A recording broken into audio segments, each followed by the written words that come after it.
Vega, we cool.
Good morning, everybody.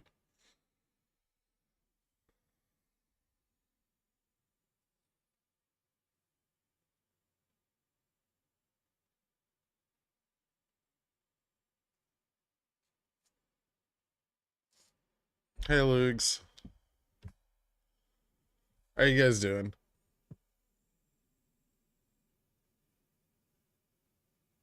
Is this my lake house stream? No.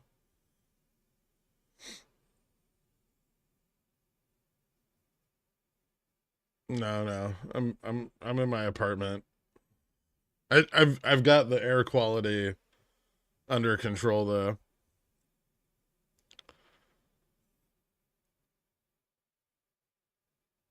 Please inject some cope into my veins. What kind of cope are you looking for? When housing market crash? Just pitching me shit right out of left field first thing.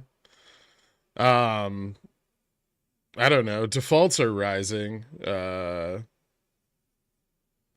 approaching a credit crunch, so slowly, mind you, next 12 months. Well, the average would be by October, but I don't know. The housing's tricky to time. Everything's tricky to time, but housing's particularly tricky. All hail NVIDIA. Okay. No. I've no DIY air filtration. I just had to block up the vents from my building. It's been a quiet quarter, almost done with my busy season. Then I get back to trading and losing more money. Dope.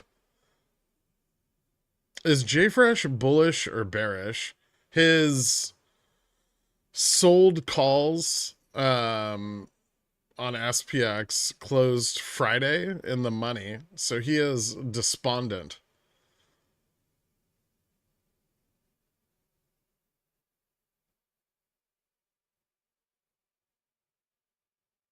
I am alive. Thank you, Kashkari's Infinite Liquidity. Is Enron a good investment? It depends on when you got in.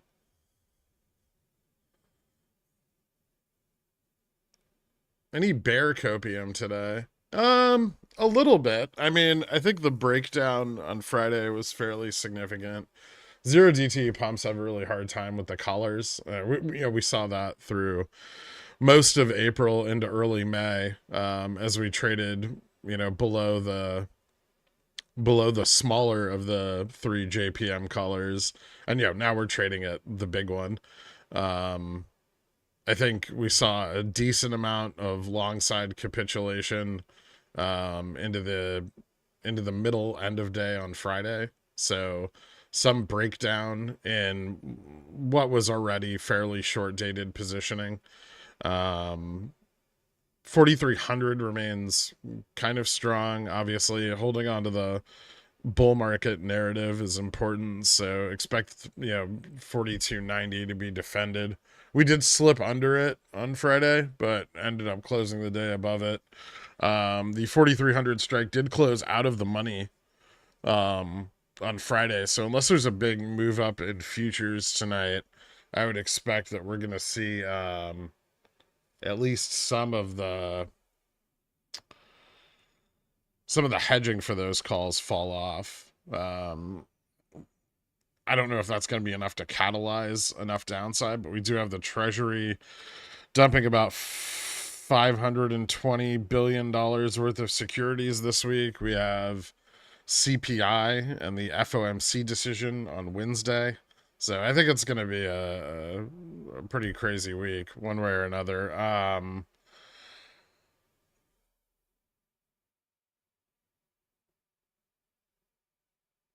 It's tough to say with the zero DTEs, but I think they've lost a sufficient amount of momentum that they've started to pull back some number of their sold puts. And Friday they weren't selling more sold puts higher, right? So they were very cautious about selling like 4,300s or 4280s. It's really getting very tight. Especially with VIX so low, they've got to sell almost at the money in order to continue to gain that leverage. And obviously that opens up their tail risk a lot.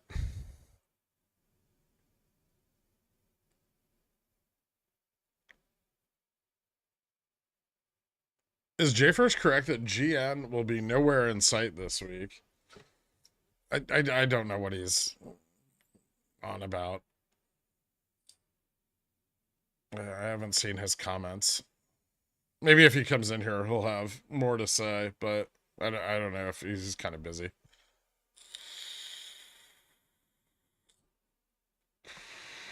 Wouldn't Fubo back to $1? I don't think Fubo is going back to $1. Fubo might go back to like $1.50. Under $1 or $1 is pretty unlikely. Have you gotten a chance to look at into the Express 8K and 10Q? I know they're doing a reverse split. I didn't see anything else. Earnings were on the 7th, right? Oh, nothing that I really cared about. Was there something of note that you noticed? Nobody here will be able to play a housing market crash. Why bother predicting it? Well, it's important for equities too. Remember that a lot of banks are sitting on big piles of MBS, right? I remember when GME used to be in similar cones, but training in an upwards projection. You mean this on the screen? This is just like a megaphone on the 5 minute. This is more for price action on the intraday on Friday than anything else. Still a little bit of a cough, but it's getting better.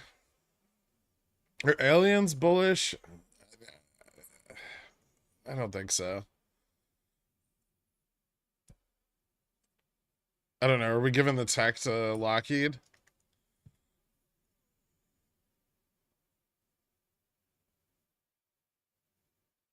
Can we start with treasury yields? They've been slowly climbing since the debt ceiling resolution with short duration so far. How do you think they'll react to longer duration and a potential hike? Well, we probably won't see a significant number of participants aiming for longer duration unless the yields either A, move up, or B, they think they've peaked, right? So, if the Fed goes with a skip or a pause, well, that could drive more interest into longer duration. But right now, the yield curve is still massively inverted. Both the 2 and 10 and the 3 month and 10 year.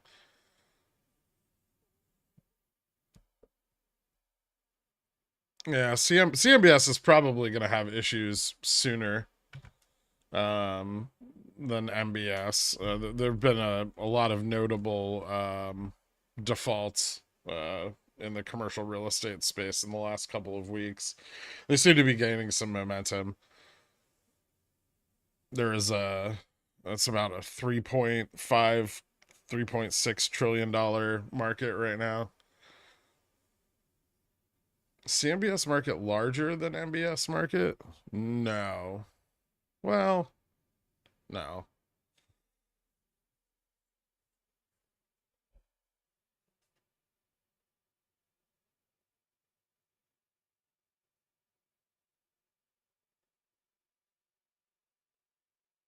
Can VIX go down much lower?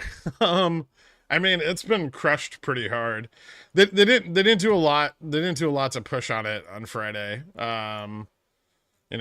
Friday was probably the lowest drop of the week. It actually managed to gain a little bit of ground back, but it's still getting obliterated. I mean, yeah, it could go lower, but the tendency for VIX to drop lower from this point is pretty low, I would say. Generally, it's like when VIX is low,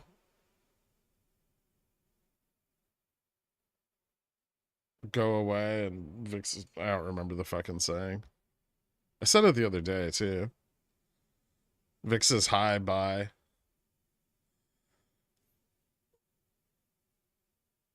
But yeah, I mean, the average range for VIX is between like 15 and 17 uh historically. So I would imagine that it's going to recover, especially with all the volatility this week. I would see it picking up. I mean, we've got between the Treasury, the Fed, CPI, SLD, and OPEX.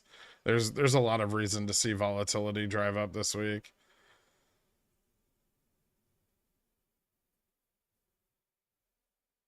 So much so that I'm actually long VIX right now. I went long $14 on VIX at the, well, almost right at the bottom on Friday.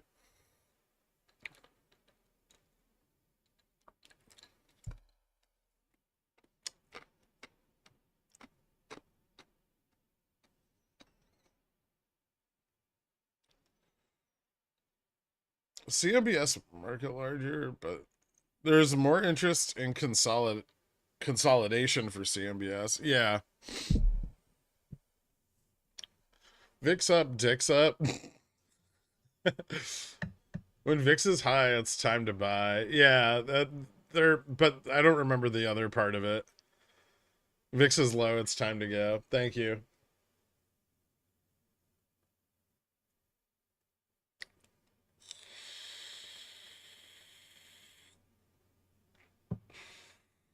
From an institutional standpoint, it's a very reliable indicator, right? Because you can buy very long time horizons and you don't have to worry about it. So yeah, if VIX is above 40, you can just start shorting or going long everything, right? And if VIX is like below 15, you can just start shorting everything. And you have a 1 or 2 year time horizon for realization, which is a bit different for retail because obviously our timing has to be a lot better in order to have the same level of success. What's up, Carl? Looking like a snack as always. Thanks. Rob low, chop low, Vix low. Buy the dip, short the VIX, fuck Bitcoin. Yeah, crypto got the shit beat out of it over the weekend, which well, it's garbage, so I don't expect anything less. What do you think we come back to some sense of reality? I don't feel comfortable going long on much at these prices, but it feels like it doesn't matter, and I should stop trying to be rational. Markets can be irrational. They can be irrational for very long periods of time. Ultimately, you can still be correct, but it can take a lot of time for that realization. I think the benefit here is that this isn't driven by true sentiment, right? Like this isn't, we're not seeing capital flows turn around and money come into the equity markets. If we were, I would just be like, okay, the bulls have this. We're gonna go on a ride for a while. But the only thing coming in is derivatives, right? It's just more derivatives on top of derivatives on top of derivatives, and that is not nearly as sustainable as if people were actually going long. If we saw leaps coming in, and we saw big equity flows, but we're not seeing any of that, right? And we continue to see money market rise. We see on RRP going up. um we actually, this last week, we've seen a lot of bond interest. We're likely to see more bond interest. There's a lot of money in the system, but there's still only so much money, right? And everything can't be elevated. So if insufficient amounts of money are coming into equities, that tells us that nobody big is really going long, right?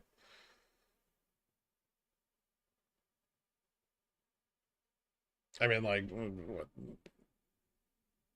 at least 15% of America is chucking their money into their Apple savings account right now, right? Which isn't increasing bank deposits. I mean, maybe for Goldman, but no one's really concerned with their duration risk. Um, and they're throwing money in money market accounts. They're throwing money in CDs. They're throwing money in treasuries. But they're not buying a lot of stocks. It was like when Nvidia kept ripping. I remember some guy posted on like our value investing, and it got a lot of traction. But he was like, I missed this. Like, how can I see something like this value popping up in the future? And nobody fucking owned it. Everybody was just like, I don't own any Nvidia. I sold it in November of 21, or I sold it when we were crashing and Nvidia was going down towards $100. But nobody actually owned it on the run. There was, like, I think, like, one guy in the entire thread of like 1,500 comments that was like, oh yeah, I've owned Nvidia for like 5 years.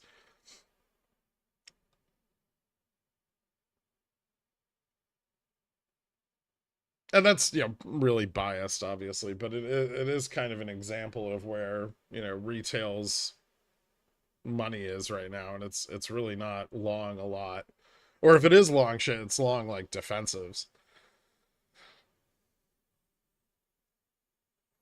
I get assigned on 30K of GME on Feb 15. I put 20K into SPX 3900 puts the next day. They went up 191%. That made me think SPX was dropping was easy. Recency bias. Okay. Well, I mean, that's awesome, by the way. So I really appreciate the risk management topics we've covered on stream last week. Yeah, I want to continue to focus on that because I see a lot of people doing things like what you did. Maybe without the same level of immediate success, right?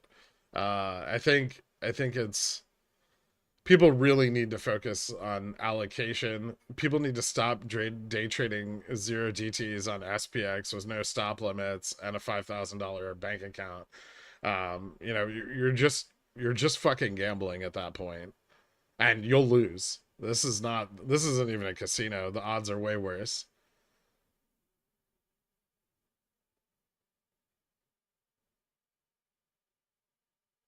Dumb luck Hail Marys are not the way to go. Oh, especially when I'm doubling down with 5K on zero DTE puts. Yeah, don't do that shit. Um, I'm a fucking degenerate. I do that shit. What? But I do it because I'm bored.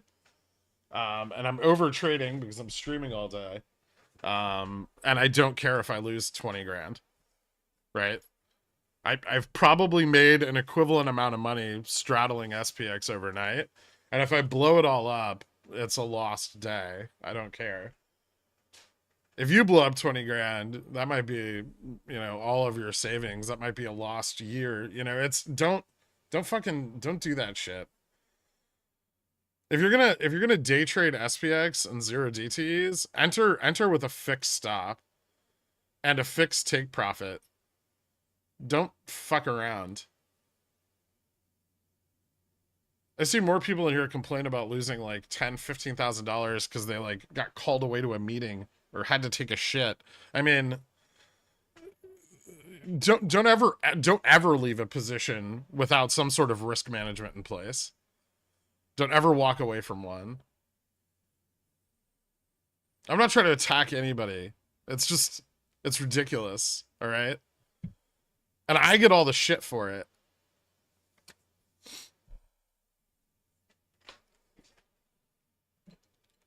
Everybody could have just been doing the boring thing since last November, which was buy a straddle every night. But no one wants to do that. No. Everyone wants to be like, I made 5,000% on 0 DTs on SPX. That's something that'll happen 1 out of every 150 days. Straddles happen every day. They print, and they're amazing. And some guy was complaining that he doesn't know how to manage them. I'll make it really simple. You sell the green one, right? And then do something else with the other one. You can either average it down, you can sell it, you can hang on to it and wait for it to go back in the money. Know your levels. If you're in the median range of the level we're trading in, it's very likely that both sides of your straddle will print. And that's, I mean, some days that's like fucking 70% on capital. I'm not kidding. It's insane. I know not all of you are going to buy, 50 contracts in each direction to hold overnight, but even just 1 and 1, right? 15-20% a day, right? You're fucking almost no risk, right? You're starting from a delta neutral position.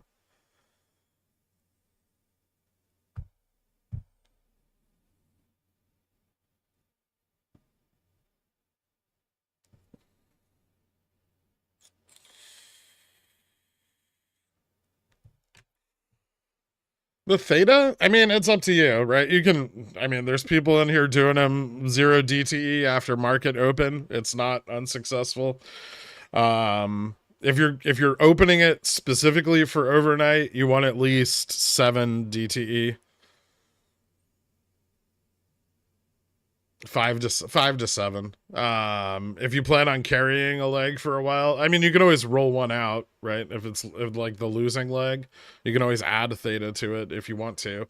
But if you are doing it the way I do it, then you probably want a little extra theta. I hate it when streams are informative. I'm here to shitpost, and then you can't manage a straddle.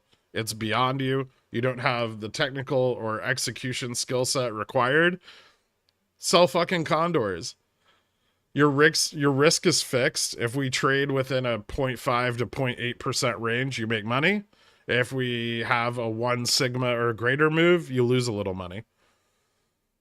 But it's fixed, right? At least you know what you'll lose. You can then choose the amount you're willing to accept a loss on, right? That gives you control over your loss versus, 0 DT options contracts on SPX, which are basically you're risking the entire premium. Your risk is premium paid. 50 contracts, isn't that like 100 to 200K a day in straddles? Yeah, about.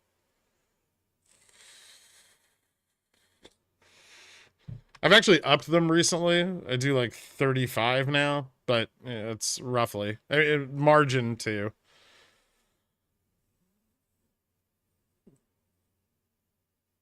So until you close one of the legs, the risk is pretty minimal.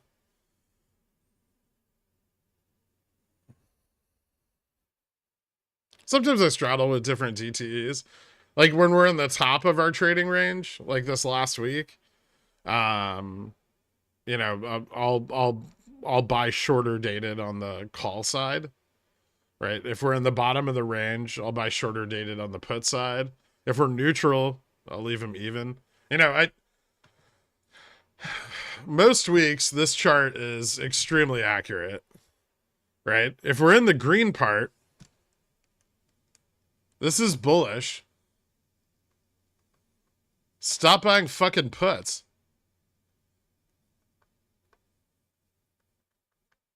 If we're in the neutral part, in the middle of the trading range, things could get bearish, right? Because we can move towards the lower end of that. And then this is bearish.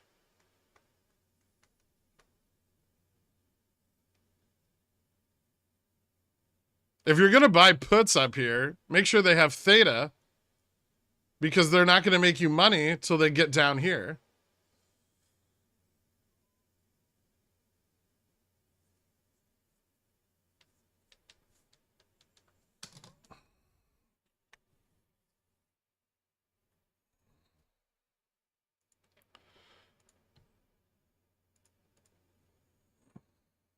Iron condors in a non-margin account.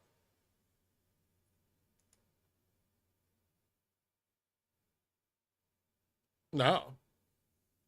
Well, I guess you could. Technically. Not an iron condor, but you could do like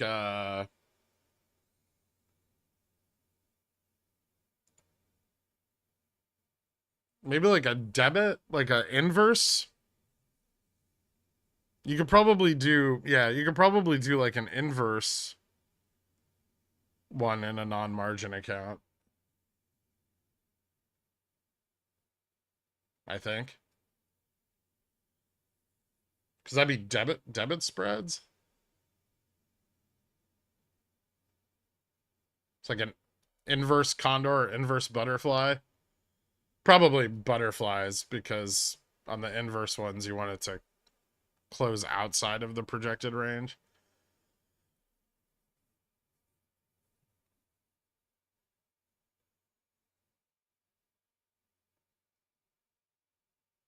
An important part of straddling is the ability to sell in the pre-market, which most of chat doesn't have.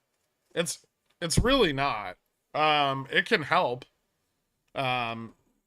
especially on more leveraged positions, but you don't need that.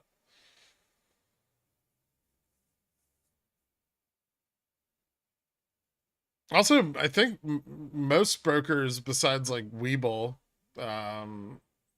have morning session SPX trading, because everyone allows you to trade SPX AM contracts.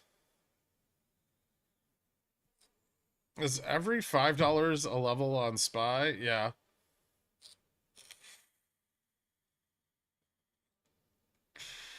Every $5 is a strike. I'm not sure what you mean now. Or 10? Are you talking about like our range? Our trading range? That's defined by positioning, where the sold puts and the sold calls are.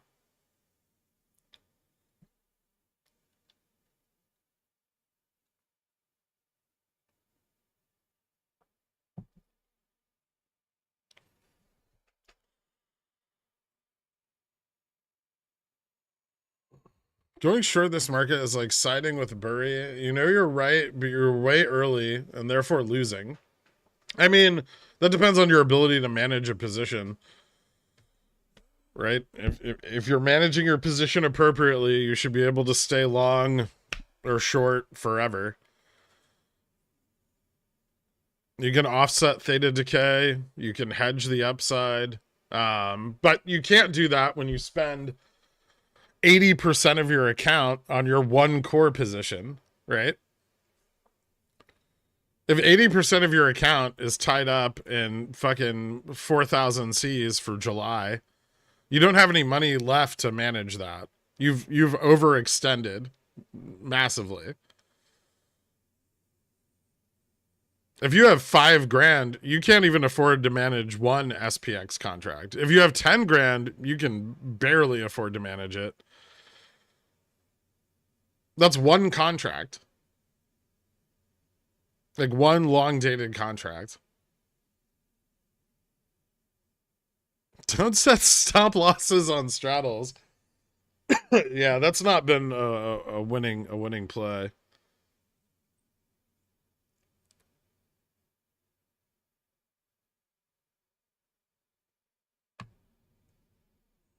With VIX so low, does it make sense to buy long dated at the money SPX SPY puts?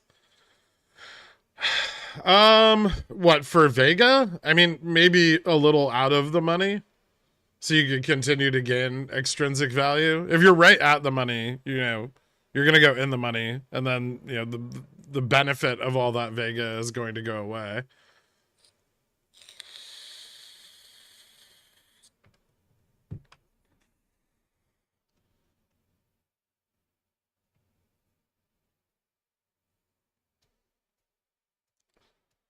Are you telling me that I've been reading the chart backwards? I thought the green area was bearish because it was the top of the range. No, the top of the green area is where you want to enter puts, not the bottom. So when we enter it, right, when we move up into the green area, this is bullish.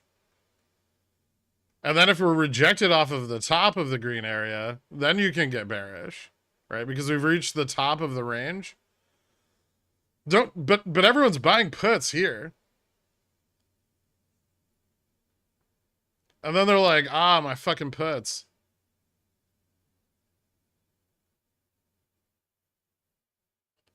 When we're up here.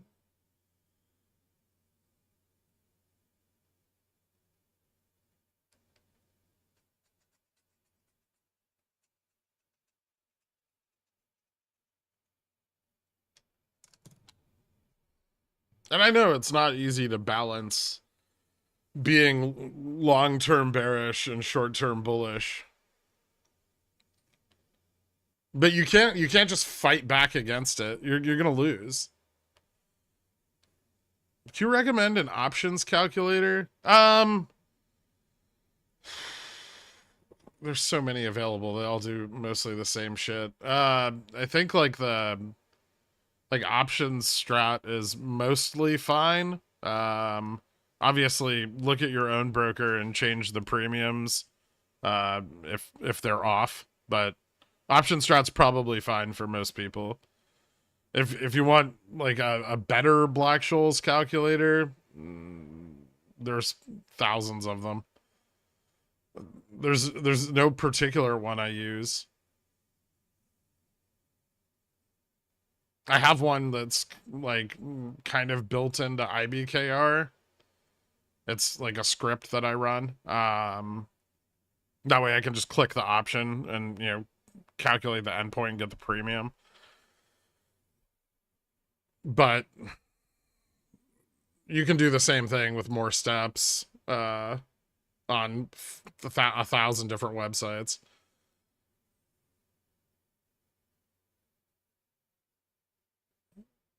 Option strat's easiest to use. Perfect example of position management. NVIDIA was worst case scenario, up 100% since you started the short position. How far is the master down? Way less than me, I'm sure. Let's see. NVIDIA below 380. I'm up. Above 380, I'm down. Hold on. I actually just did the math on this yesterday. The video is at 387. Okay, so that's not.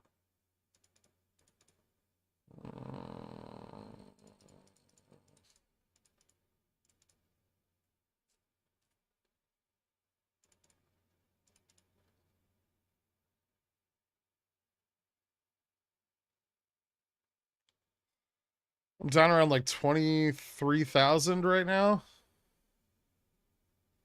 Under 380, I'm up. But yeah, about 23,000 right now. End of day Friday, 23,000. I was up after the second earnings on the tiny hedge I took. Unless you're BlackRock. Well, that's a whole nother story.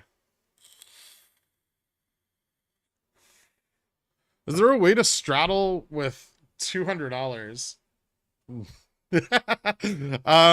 No.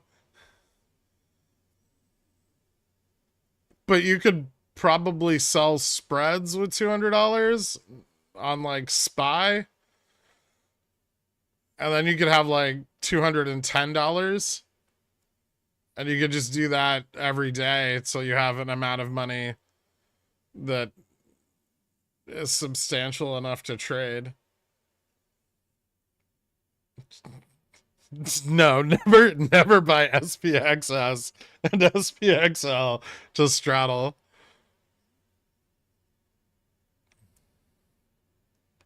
This is the chart you post to the daily, right? Not something on Discord. This one? I mean, I post it on Discord, but yeah, I post it every day too. And I adjust like the fast gamma and gamma neutral and delta neutral and all of that.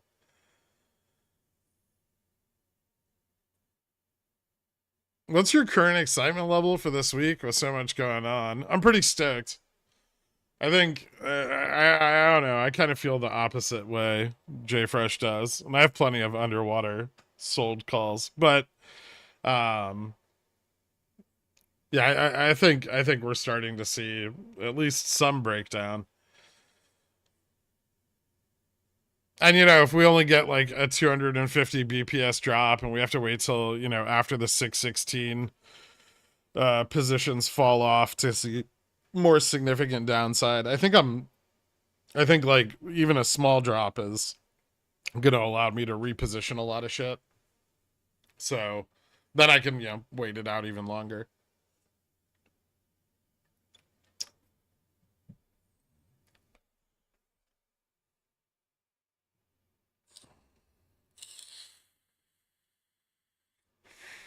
You need 2K in most brokers to do spreads. Most. That's the key part, chasing the wind. Straddle with $200, open IBKR account, deposit $200, open a paper trading account, and paper trade straddles. That's probably a good idea, and then you can learn how to trade them.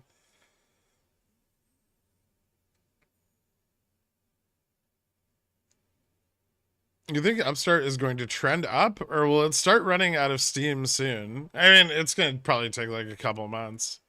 How much time do you have? I've been really clear about this for like the last week. As long as it stays above like 25, 30, it's going to keep bouncing around with NASDAQ. Every time Nvidia pumps, it gets pumped super hard by bots. Then it runs through all the long calls on the chain, right? And then, the opposite if it dumps, but it needs to dump back below like $25 for it to get any like significant downside, which from this point already is significant downside. But if you're buying puts on it, make sure you have a lot of theta, because it's going to take a little while for it to break down. You're going to need multiple red days in a row on like Nvidia, bots, and QQQ.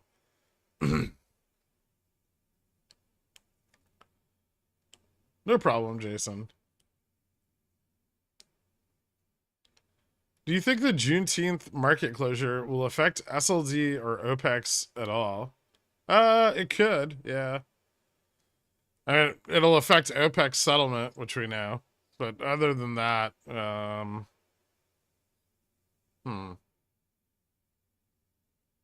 probably no. It shouldn't have any effect on SLD. SLD doesn't have any delays for holidays.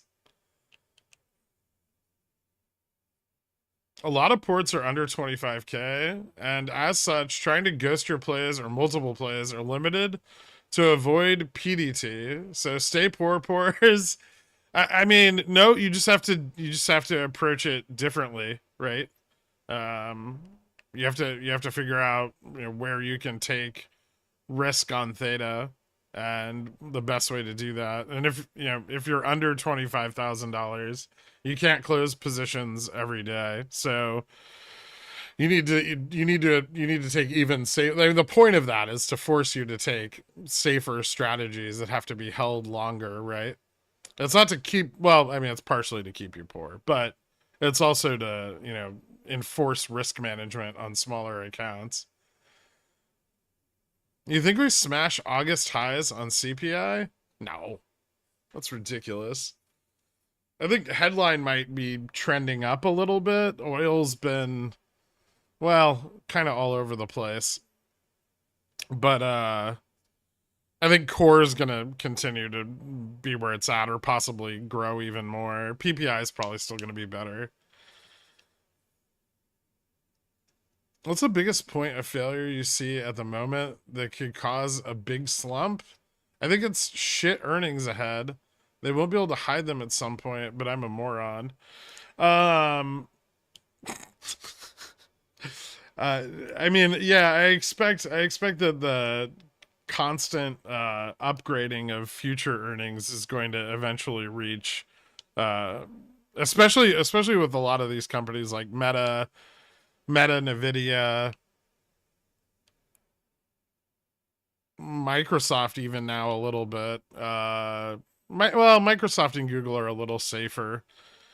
Apple, Apple's gonna have probably a hard time meeting their expectations. Um, AMD definitely is, which they're well aware of. Let me think.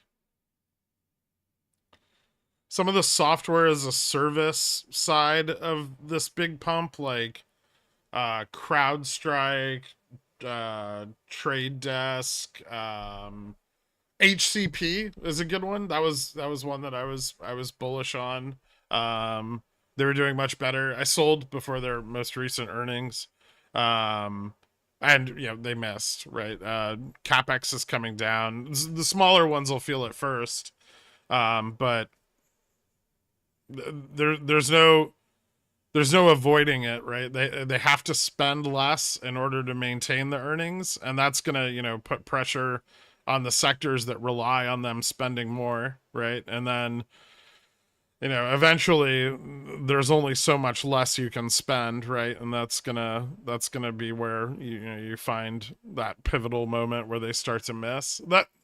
That could be quarter three. I think for a lot of companies, it'll be quarter three. Some will be able to survive out till quarter four. But yeah, they've already priced in so much growth that it's going to be impossible for them to meet. Uh, Nvidia is a great example of it, right? They've got 10 years of forward AI growth priced in currently, and they're expecting month over like a quarter over quarter growth that's like 10 times their highest growth ever, right? For the next 10 years. It's fucking absurd.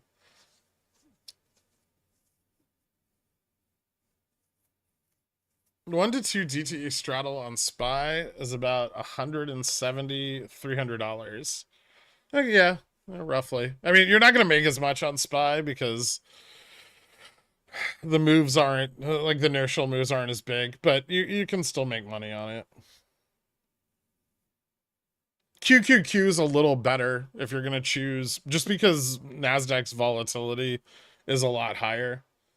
So if I were going to use like one of the ETFs, I would probably use QQQ over SPY for overnight straddles.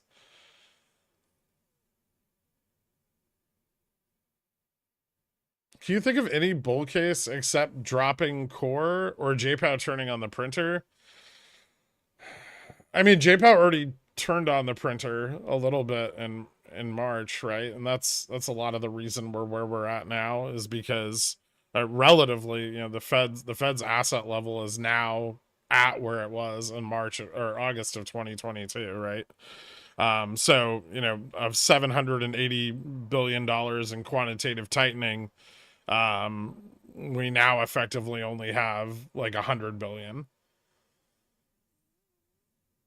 All right, so almost no quantitative tightening has actually occurred. I don't think he doesn't need so much to raise rates if he's not going to do it aggressively, right? If he's going to aggressively raise rates like 0.5 or 0.75, then yeah, absolutely, that's the best decision. I don't see him doing that, but if he doesn't do that, he needs to ramp up the amount of QT they're doing, especially because the Treasury is about to put 1.1 to 1.6 trillion dollars on their balance sheet.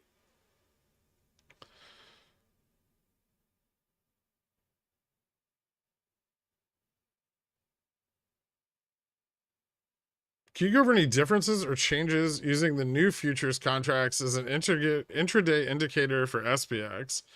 I mean, you shouldn't be using the new futures contracts yet. Not until the roll period begins. Once the roll period begins, which, you know, TV rolls them early for some reason, but I don't think the roll starts until tomorrow. But once the roll period begins, then you can start using the new contract.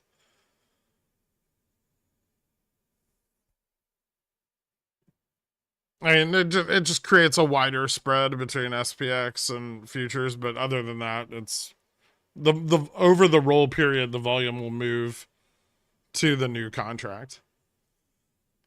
Right now, you could look at both if you want during the intraday. So you're saying is people who have touted the bull market for the last month? What do you say to people who have been touting a bull market for the last month? I mean, it's expected. Prices are going up, right?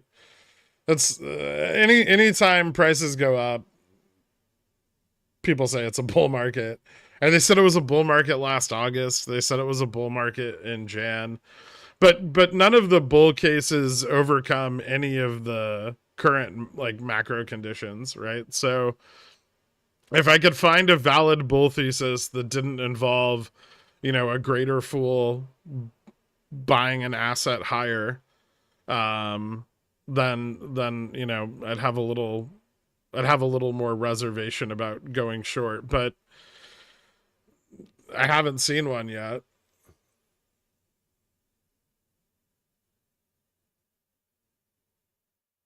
Inflation is, you know, they leaned on inflation being solved and producer costs coming down, and that was wrong. You know, they've leaned on the Fed cutting and not hiking for 2 quarters now, and the Fed has continued to not cut and continue to hike, right? So I haven't seen one bull case. I mean, like we're right back where we were 2 months ago. Right, where you know all the bulls were like, "Oh, the Fed's going to pivot," right, and then the Fed raised rates again, just like they said they were going to do. It's the same narrative every time. Every time the price on, you know, SPX moves up, it's the same reasoning, but none of the evidence and none of the data supports it.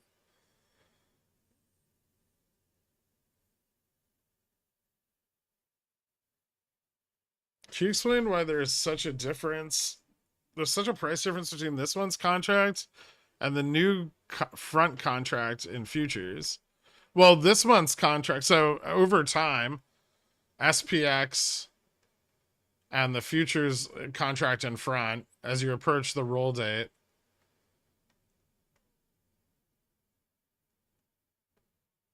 the prices get closer and closer together as this moves towards its expiration, right? And then roll, and then you start again, right? So the new contract, and its next roll. This is always how it works. So the spread between the two prices decreases over time because this is now less and less in the future, right? It's not very complicated. I get asked that a lot. Do you think the Fed pauses here? It seems there was 2 to 3 Fed members. There was 2 that mentioned skip and pause. And it's talked about like it's definitely happening. Yeah, I mean they did that with Jackson Hole too. They said that J Powell had raised rates far more than enough already, and that, you know, he was not going to, and everyone was super confident he wasn't going to, and then he did 0.75 3 more times.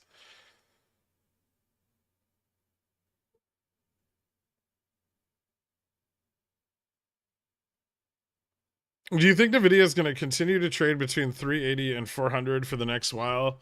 It's been slipping, and short calls are being sold lower. So there's far fewer being sold at 400 now, much more being sold at like 390. and 380. So I think it's losing steam. It's down already from its peak, right? After earnings, quite a bit.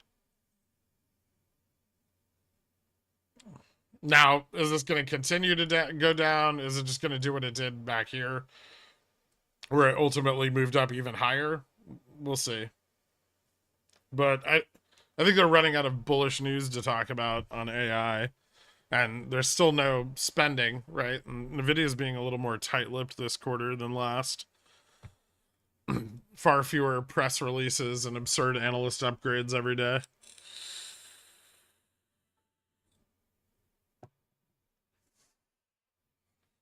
I think this setup has a huge amount of bearish potential and catching bulls offside, but I just want to vibe check that I'm not letting my sentiment get out of hand.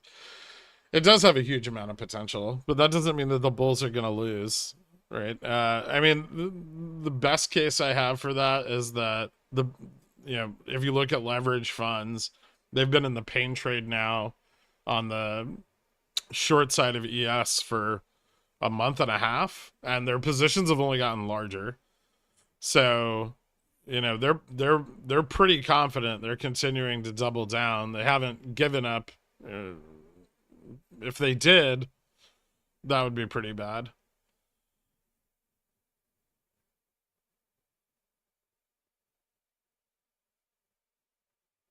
Yeah, that's about as good as it gets, Geek Yogurt. And I mean, your high points of gamma are going to be your resistances and where the price is going to be drawn to. If you move into ranges where the gamma is flat, the prices realized volatility can go up. So the price is more free flowing in areas where gamma's flat.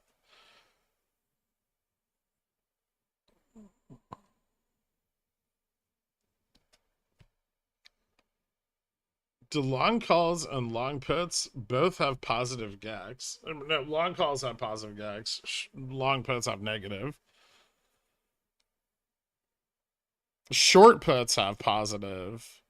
Short calls have negative. However, the way they're displayed on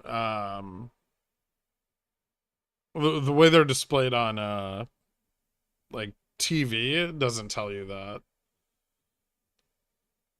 It assumes that all puts are sold, all calls are bought.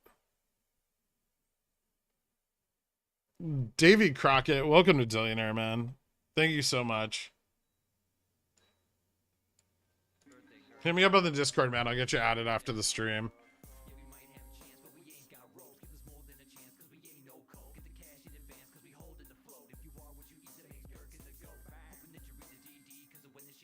Is my thought process correct? 0.25 SPX does same bullshit.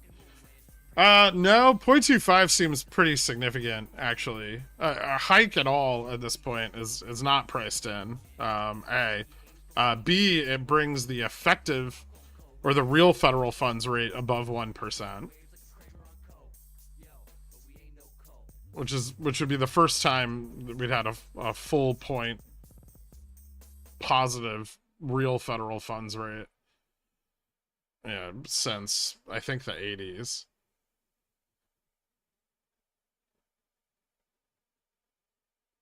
I remember the real rate is the effective federal funds rate minus inflation.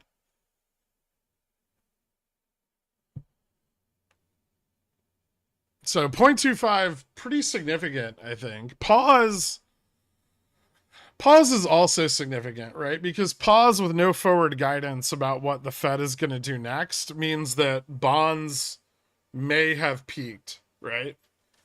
And, at least some interest is going to spill over into bonds on a pause.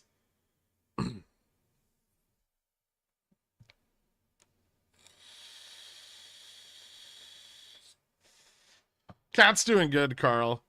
He's got tiny lungs, so he did have a bit of a sneeze this morning.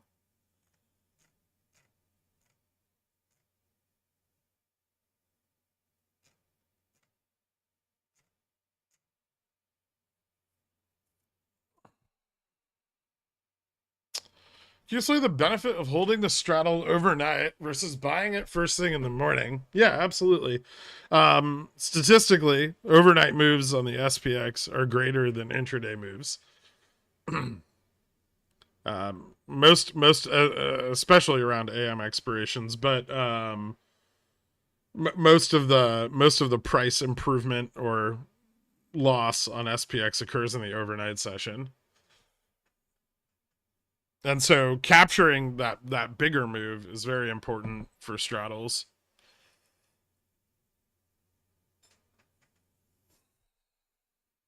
There's two papers on that. You can look them up.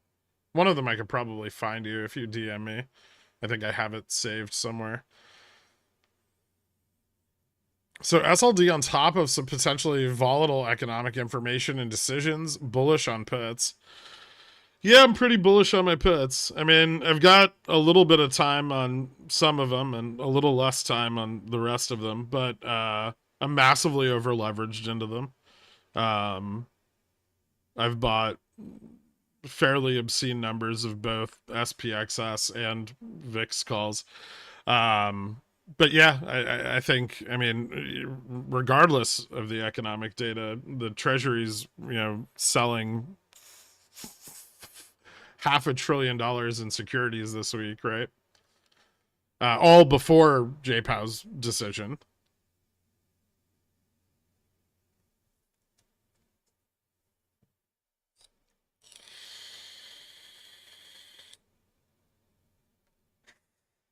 The market's definitely pricing in the skip. Yeah, I don't. Okay, yeah, I could agree with that.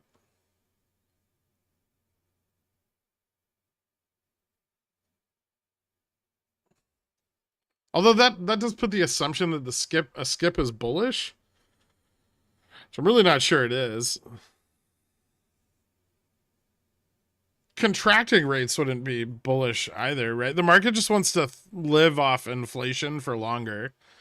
That's all it is, right? Is the market sees that if JPOW skips or doesn't continue to raise rates, inflation will drive higher, and that means higher profits, right?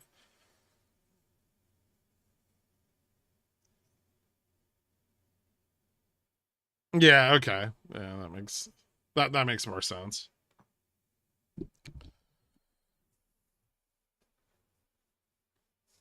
Does anybody want to ask about any stocks before I see if Dork wants to show everyone his charts?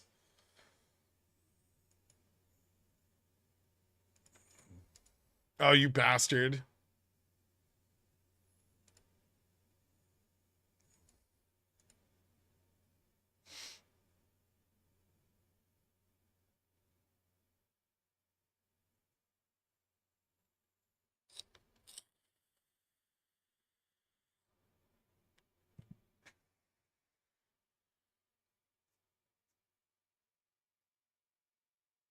Fubo?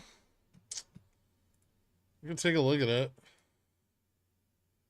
Yeah, we still have liquidity contracting. Prices remained fairly stable, but generally when we get when these start to touch, that's when we get like our biggest short positions coming in on Fubo. So we'll see. I still think like $1.50 is possible, or just under $1.50.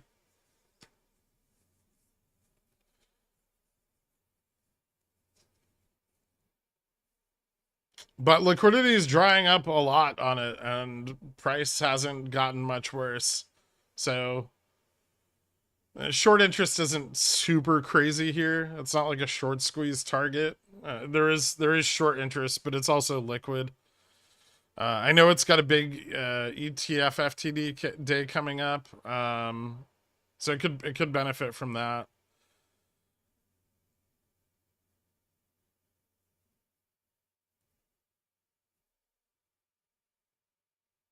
What about the pound versus the dollar? Pound's up.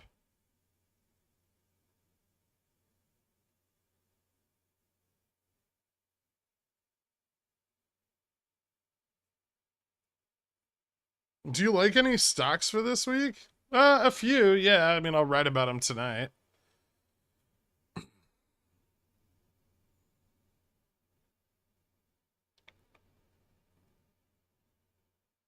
I'm actually kind of interested right now in looking towards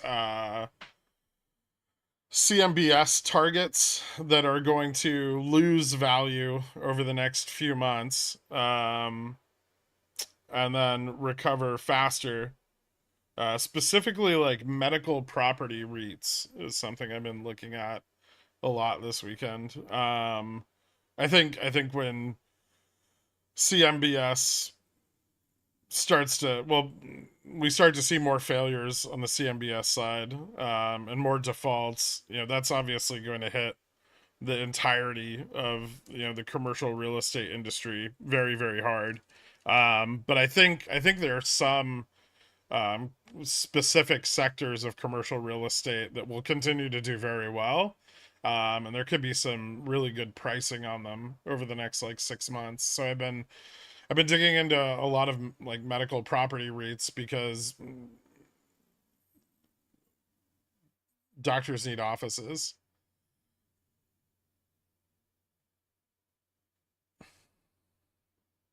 LMT? I haven't looked at it in a little while.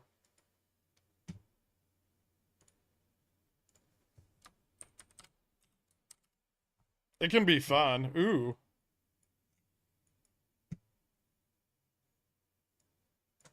It's got a...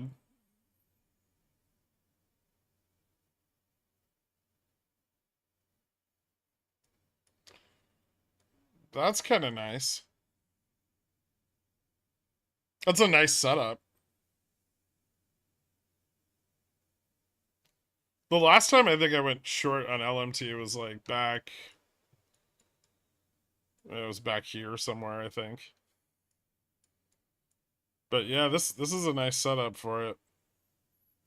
Risky. It's always really risky to short LMT because, well, there's an ongoing war, and every time the U.S. promises Ukraine more money, it rockets. INTC earnings in July. Do you think it's worth playing? Don't play earnings. They're almost never worth playing. Call Fidelity. They told me there's a FINRA rule that requires accounts to be marked as margin to trade spreads. That said, my IRA is marked as cash margin and I can do it. Okay. Really? I'm pretty sure you can trade spreads in a cash account on... Can't you? Like level 2 options is spreads for Fidelity, and you don't need margin for level 2.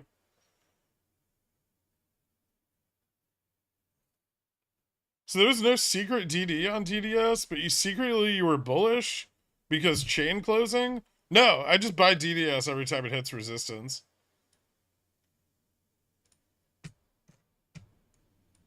I bought it here. I bought it here. I bought it here. I bought some here. I sell it when it starts to lose some steam. It sucks because you can't get a lot of leverage though, right? It's just, like $275 a share. But the returns are really good. It's kind of like CAT or EPAM in that way.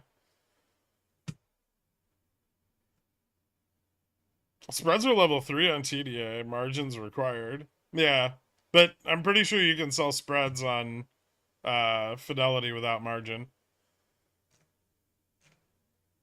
I don't know if they have to be covered spreads, but I know spreads are an option on their level 2. Thoughts on DVN right now? Looks kind of bullish. Well, I own a bunch of it. I've been bullish on it for a while. It's still within my like buy range, but towards the upper side of it. Let me go out a little further here. Oil's been looking a little better. Obviously, I've been buying a lot of oil and energy and utility stocks. and commodities, because I think commodities are going to heat up. I think we're going to hit a recession, and I think the Saudis are going to cut oil more in order to keep prices elevated into the summer, because they have a shitload of inventory they need to offload, and they would much rather do it at $75 a barrel than 70. So all of that's pretty good. Also, TVN's got a fat dividend, that 9.04%. So why does DDS do that? It's super illiquid.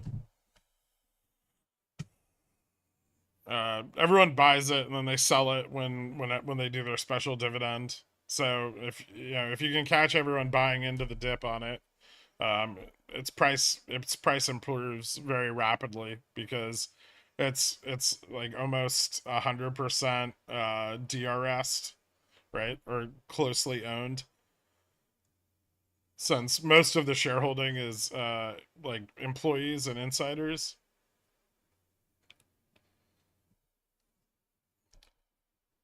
They have to be covered. Well, it doesn't make sense because spreads are fixed risk.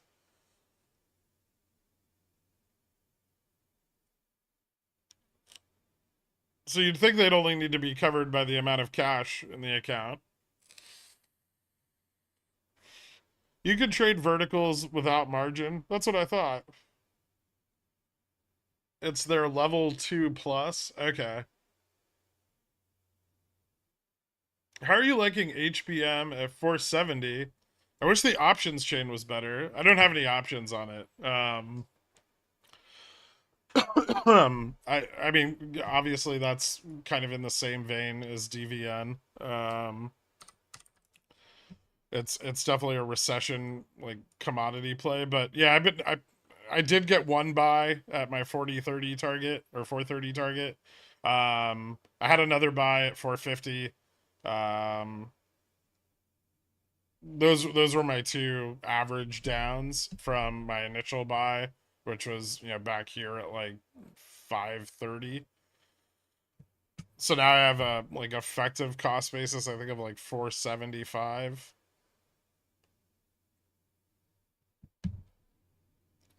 But yeah, I mean, I still like their copper exposure.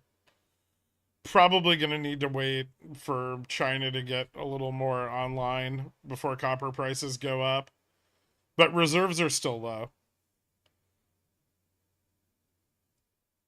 Any thoughts on solar wind for government infrastructure money in a recession? I mean, they've already pumped a ton of money into solar and wind power with the Inflation Reduction Act. Um, I'm not currently bullish on any of it, but if some of the valuation starts to continue, well, if some of the valuation continues to fall off on companies like FSLR and Enphase, which have, priced in, much like Nvidia, years of growth way ahead of time, then yeah, there's a good chance that those will be good buys. But they have a long way to go down first. Happy 6 months, man. I learned so much so far. Have you looked at WMS? They're a major pipe supplier for the construction industry. Seem to be on an uptrend with the infrastructure bill. Not sure about future outlook though. I haven't. Generally, I'm not very interested in construction, but I'll take a look at it. What is it? WMS?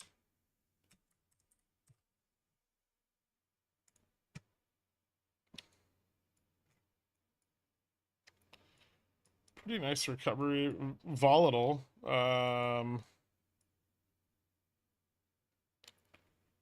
Earnings expectations are pretty low for quarter 4, but they did manage to beat. They're providing a 0.53% dividends.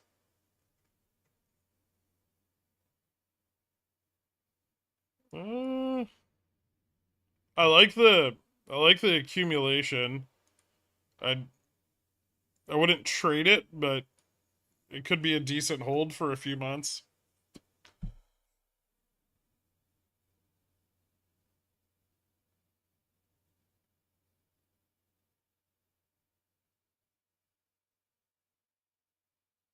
Maybe around like 95 to 90 is a good price. Accumulation looks pretty decent. I could see this seeing some price improvement in the future. Maybe not a ton, but a good amount. I mean, 10% or so. I'd obviously have to look at their financials and stuff and see how, you know, they benefit from the Inflation Reduction Bill, or the infrastructure bill. But I wouldn't bet against home builders right now, unless lumber prices go up. That could negatively affect them. They did tell me that covered with cash. Maybe I'm doing something wrong.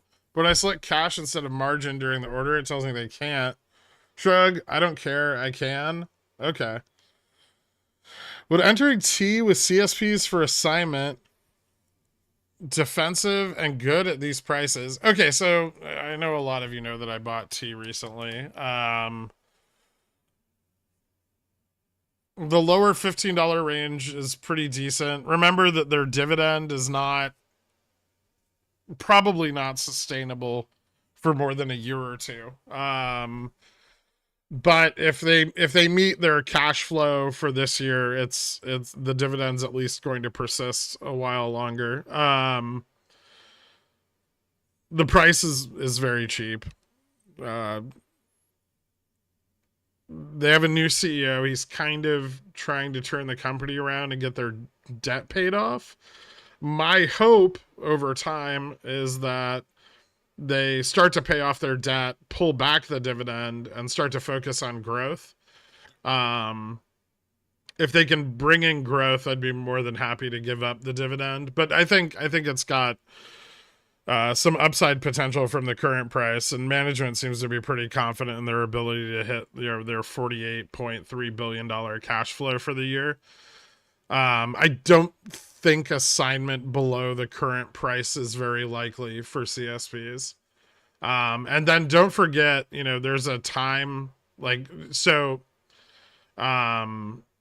your CSP is yielding less than what is it, 1.75 per quarter, you'd be better off owning the underlying because of the dividend, right? So you've got to beat the 1.75 yield, which, yeah, there's a lot of put interest on AT&T right now. You probably can, but your chances of assignment at like 1550 are pretty low. If the market downturns, there may be one more opportunity. So you could get lucky, and you could get assigned on CSPs, but make sure that your yield is beating that dividend. Otherwise, yeah, you're losing, right?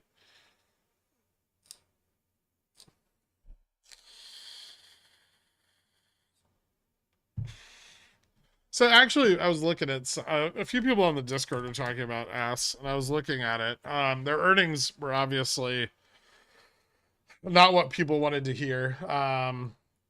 It's at a decent price, but it's had a hard time getting any traction. I think they're still, you know, burning cash and, you know, operating below profitability.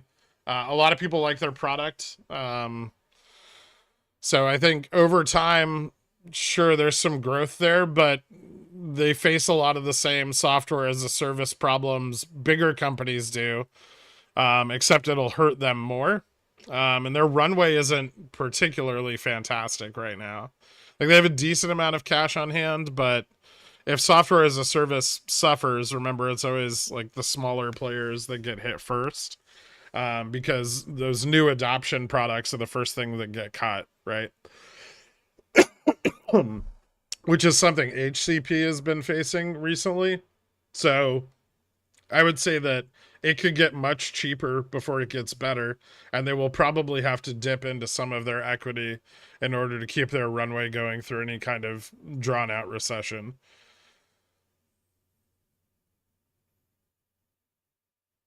I mean, I've only done a cursory analysis, but those were some of the problems that I ran into immediately.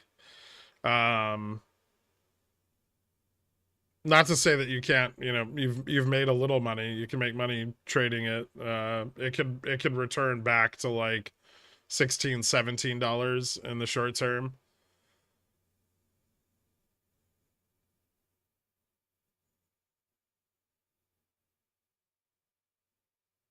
What oil stocks hold better than others? They all have. I mean, DVN had a pretty bad earnings, and it caused a big drop in its price, and that's why it became such a good opportunity. They also have uh like gas and oil exposure. And if natural gas moves up from its current prices, that could be really big for them. So that was one of the advantages of DVN, is they were trading, at an extremely low valuation, so a big discount. Um, Oxy has we're getting more and more oil out of the Permian Basin. They have a ton of exposure there. If oil prices remain steady, which OPEC seems to be very incentivized to keep going, right? They want to keep that oil price at 70-75 a barrel. Then Oxy is going to start to do share buybacks, and that'll be so they have the advantage of the Permian oil basin growth, and they're likely to start doing pretty significant share buybacks as per their promise. Also, Buffett keeps buying it higher and higher, so it's got some good staying power and some decent value. BP,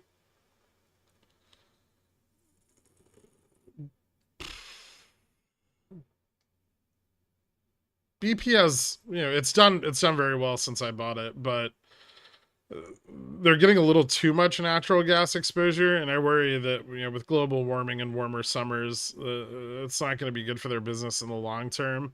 They are focusing a lot of money on carbon capture, though, and that could be significant. So it may be a longer term hold, but the current prices are way over what you should pay for it. Let's see. There's Marathon. Marathon's a little undervalued right now.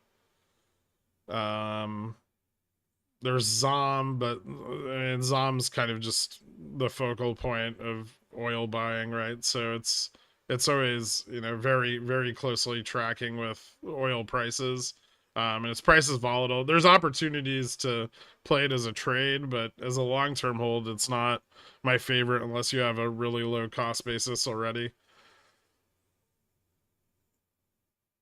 Carvana short.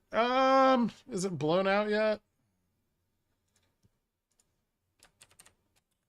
I'll have to dig into Carvana more tonight, but probably.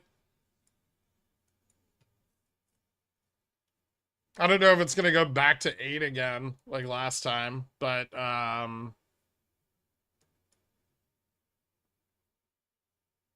yeah, it's probably squeezed off whatever it's going to for now.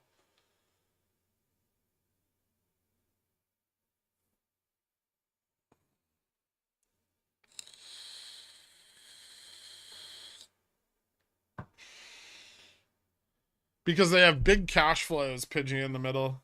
They have big cash flows, and they're very good at sitting on large piles of money and snapping up market share and buying all their growth during recessions.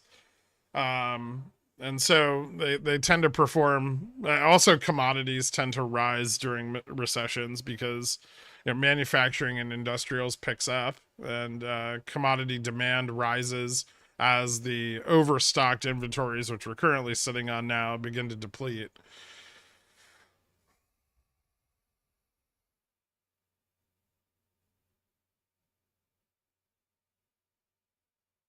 Psalm number one.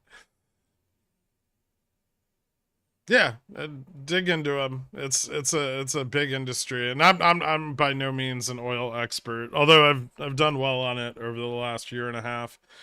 All right, let me see what Dork wants to talk about real quick.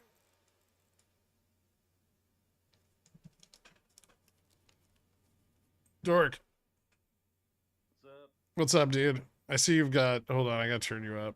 I see you've got a bunch of charts. Yeah, I just three that kind of caught my eyes. I was looking yesterday. All right, hold on, let me get them. All right. Yeah, I figure it's a good time for a little Sunday hopium sermon, because I think it's easy to lose sight of why you're bearish when everyone's saying bullish stuff around you. You know. Fair. Yeah, just wanted to kind of bring people back to, like, it's not just about seeking out, things that confirm your bias, but also things that confirm your thesis, right?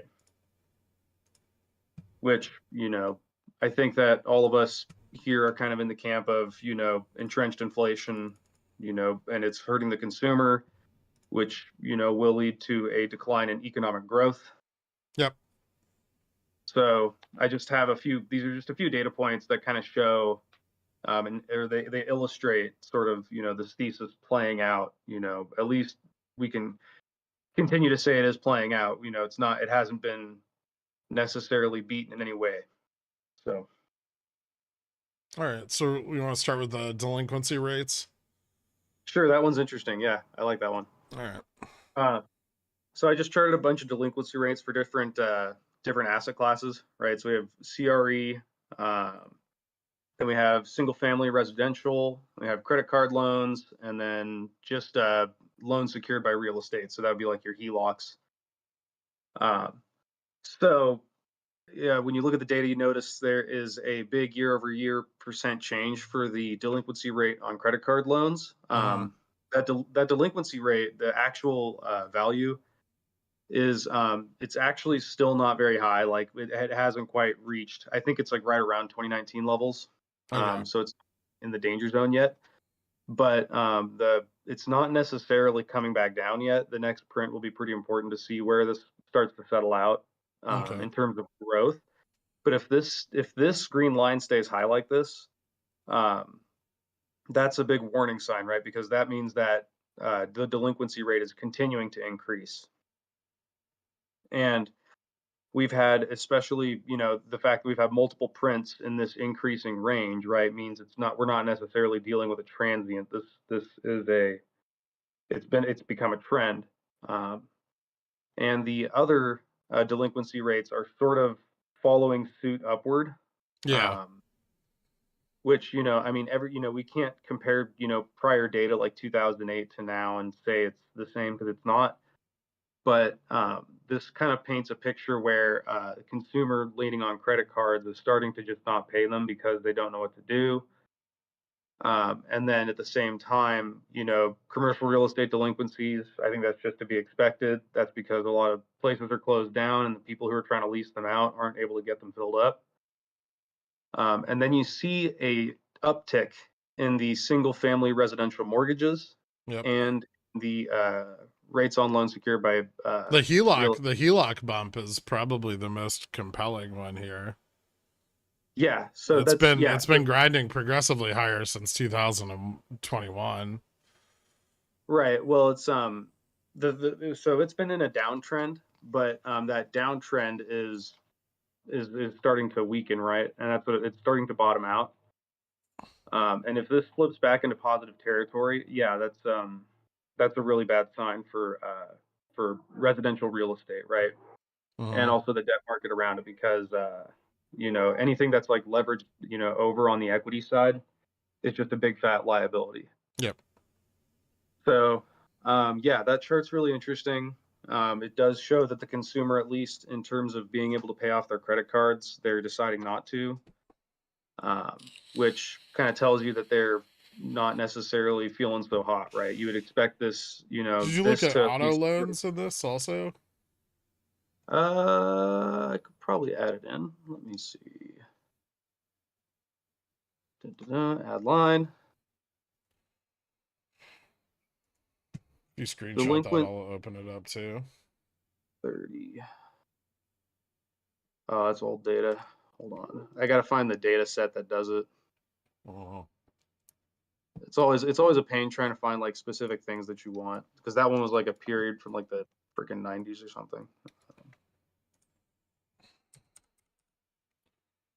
There's a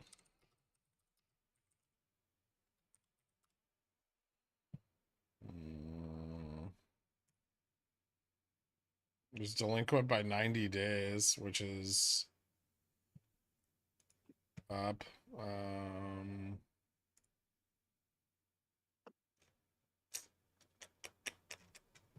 Why did I not have this? I feel like I've seen this before. I just don't know what they call it. Oh, car loans.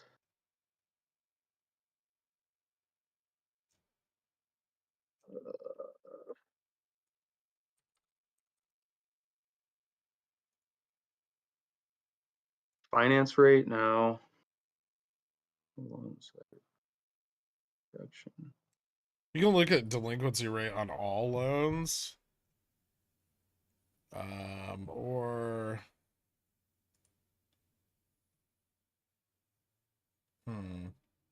what I could do is, and this would take a little more time, but I could actually get the delinquency rate of all these different loans and just subtract them from the total delinquency, and that should subtractively give me something close to auto loans. you can do delinquency rate on other consumer loans, all commercial banks.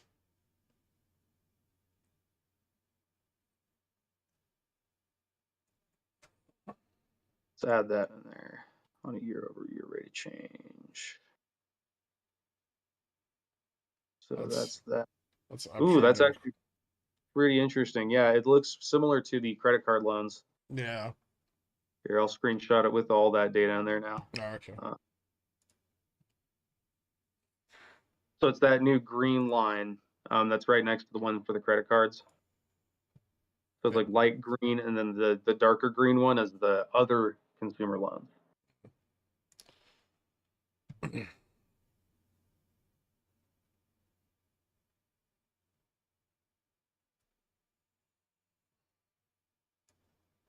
This is actually, that just made it way more interesting. I like that. I do what I can. So that's cool. Yeah.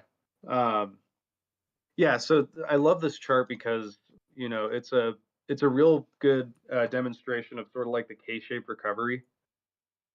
People who are well off enough to get, new homes, they're still doing okay. Right. Yeah. But people who are using credit cards for groceries, they are most certainly not doing okay. So like, it's a decent illustration of it. And you're seeing, I guess like the other consumer loans, if we use that as a proxy for autos, right? It tells you that, people who got new cars or something, they're doing okay. But yeah. Anyways, I found that one to be really interesting. And this is probably interesting too. And I don't think you showed it in your charts, but the loans and leases and bank credit at commercial banks.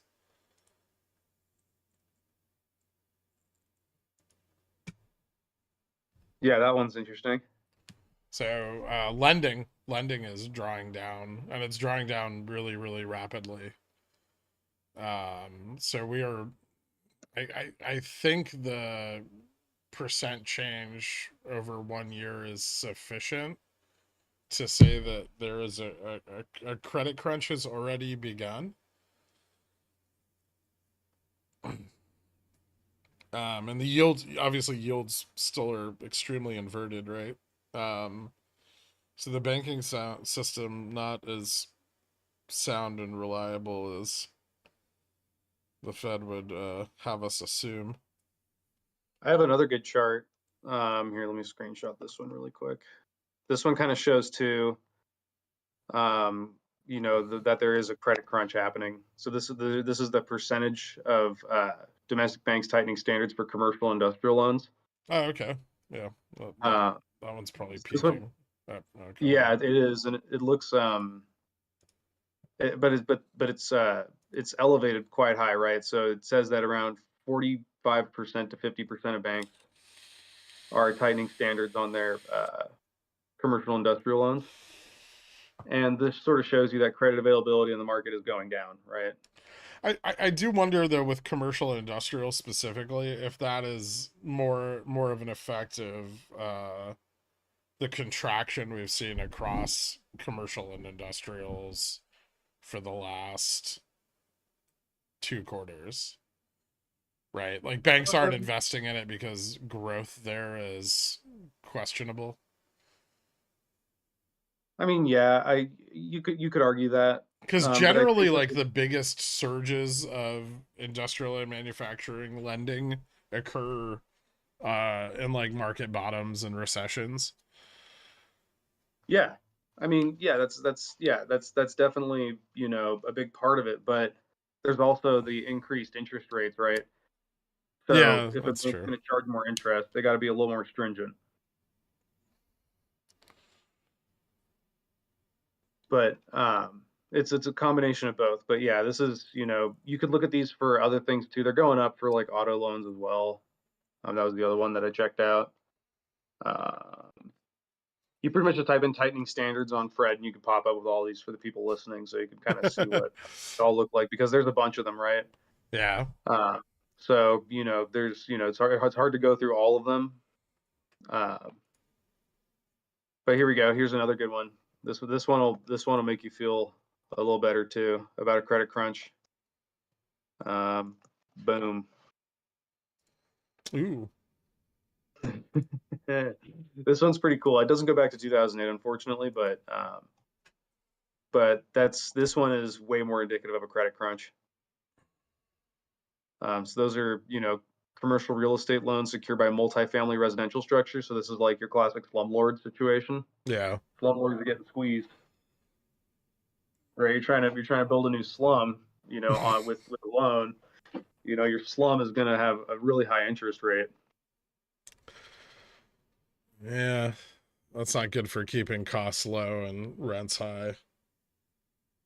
Yeah, exactly. This is going to, yeah, I mean, well, yeah, it's really, this is just super unsustainable where we're at, right? Like just everything the way it is right now is just so just out of whack and out of equilibrium, and it's just being held here by I mean, some, I think you that's know, this data specifically is one of the reasons, you know, there's so much fear about continued hikes, right? Is that like this credit situation doesn't get better with more rate hikes. It only gets worse.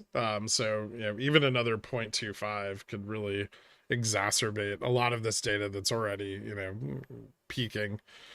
And credit card rates are variable generally, so they tend to be the first thing where you see delinquencies. Credit cards and consumer loans are the first places you tend to see delinquencies, and then, you know, that flows over, given enough time, into housing, mortgages, commercial mortgages. So but yeah. yeah, it all depends on, you know, just how, like, if there are, you know, if there's an economic downturn and jobs start going away, you know, which I feel like this time around is going to have an outsized effect on the economy just because of where we're at with our employment situation, Mhm. right? We already don't have enough employees, and if we have, and if our economy contracts enough that that's no longer the case, right? That's where we have almost too many employees. That's a really bad sign, in terms of our output. But yeah, so, and then there's, if you want, I mean, another thing to pop up too about the entrenched inflation is PCE quarter over quarter. I think that's a great metric. Um, you know, so to sort of reinforce that perhaps these credit card delinquencies are not done, right? They're not going to start coming back down yet. If you look at PCE quarter over quarter, we're still at 4%, which is, you know, not where the Fed wants to be. Yeah. Um, So yeah, and not only that, but at 4%, you know, growth in consumption expenditures, unless you're getting, so that basically means unless you're getting a 4% raise every quarter, you know, you're paying more for your stuff, right? So I guess that'd be like, What do you think of this one, Dork? Let's send that percentage. Domestic banks tightening standards across loan categories, weighted by the bank's outstanding loan balances by category. that's really nice. That's a really nice way of putting it. So basically, we're looking at tightened credit standards across the board in almost virtually every sector. Yep. And yet somehow we're expecting big tech and therefore the rest of the economy to grow aggressively. Yeah. It's the double think is pretty astounding, right? I mean, especially economists, you know, when they talk about how strong the economy is, right? I mean, there's a stranglehold on it right now, and it's a freaking juggernaut. So it's going to take a while to move any specific direction, right? But Well, I mean, you have these banks trying to rein in depositor flight by offering yields of like 4 to 4.5, right? I think IBKR on my cash and IBKR, I'm getting 4.58 right now, right? Against the federal funds on deposit, which is 5.0 something, right? So, um, you know, there's you're mismatched, right, in funding costs. yeah, Because yeah, for those of you guys that don't understand, banks borrow short and lend long, right? So, you know, they don't want to take on more loan volume or more risk with no spread on the rate. yeah, it's kind of like the thing is short-term yields have to be lower than long-term yields for this to really sort of pan out properly. And that's definitely not the case right now. And especially with the overnight repurchase rate being at, yeah, I think it's at 5.05. So, you know, that being drastically above long-term rates as well, you know, it's not conducive for you to do anything with your money, right? That's why it's all being parked there. Because doing anything else with it, you know, is potentially a losing sort of scenario. That's why we did. That's why we don't see it necessarily like winding down super hard into Janet Yellen's, you know, issuance of treasuries. Even in that case, you're sacrificing liquidity, especially if you're a big bank, right? And you end up running into issues with your loans. Mm-hmm. So yeah, it's a big giant moat, and I think that's what all the banks are using it as right now. And until the Fed tells them to do something different, that's how they're going to keep it, because they're making 5% on it, which is better than they can get from any sort of long-term treasury or anything. So you know, why not? This is deposits at all commercial banks. Is that on a year over year? Yeah, it is. Yeah. Looks like it.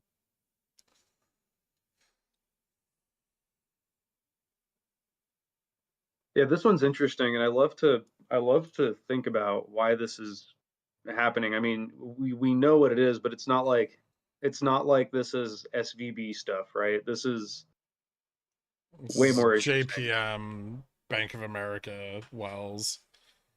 Yeah, it's way more interesting than SVB stuff because deposits flowing out of banks is really bad for their balance sheet.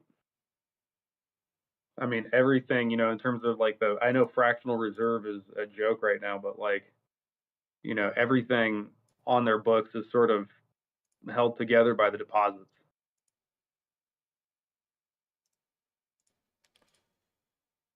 Yeah, and if we look at the short-term lending facility, which is what drove a lot of this pump since March, right? I do want to pull that up. Let me get a date range where it's you can see what's going on here. Hold on.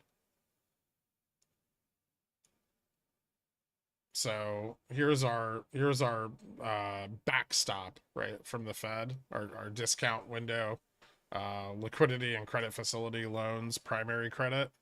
Um, you know, the money's almost gone.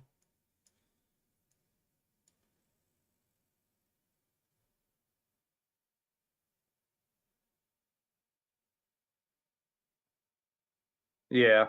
So, you know, the cost to tap into these credit facilities is not enticing for these banks, and you know they want to get those loans closed out as quickly as possible. But that big liquidity bump that we got, you know, mostly in March and then a little bit at the beginning of May, has, you know, so when I talk about like the discount window closing, and liquidity drying up due to that, this is part of that. This is a big part of that right now, because this is really the only liquidity injected into the market in the last 6 months, 8 months.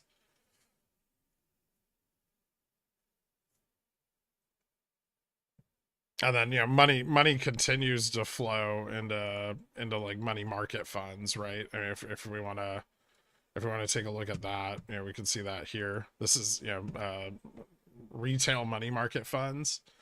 So, you know, retail's not buying stocks right now, right? This is all going into money markets. And this is, you know, this has been ongoing since where it kind of bottomed. Hold on, let me tighten this up. You know, if we look at like May of 22, you know, people haven't really pulled back on this at all. You know, the amount of money going into money market funds has only been increasing. Yeah, this is really interesting.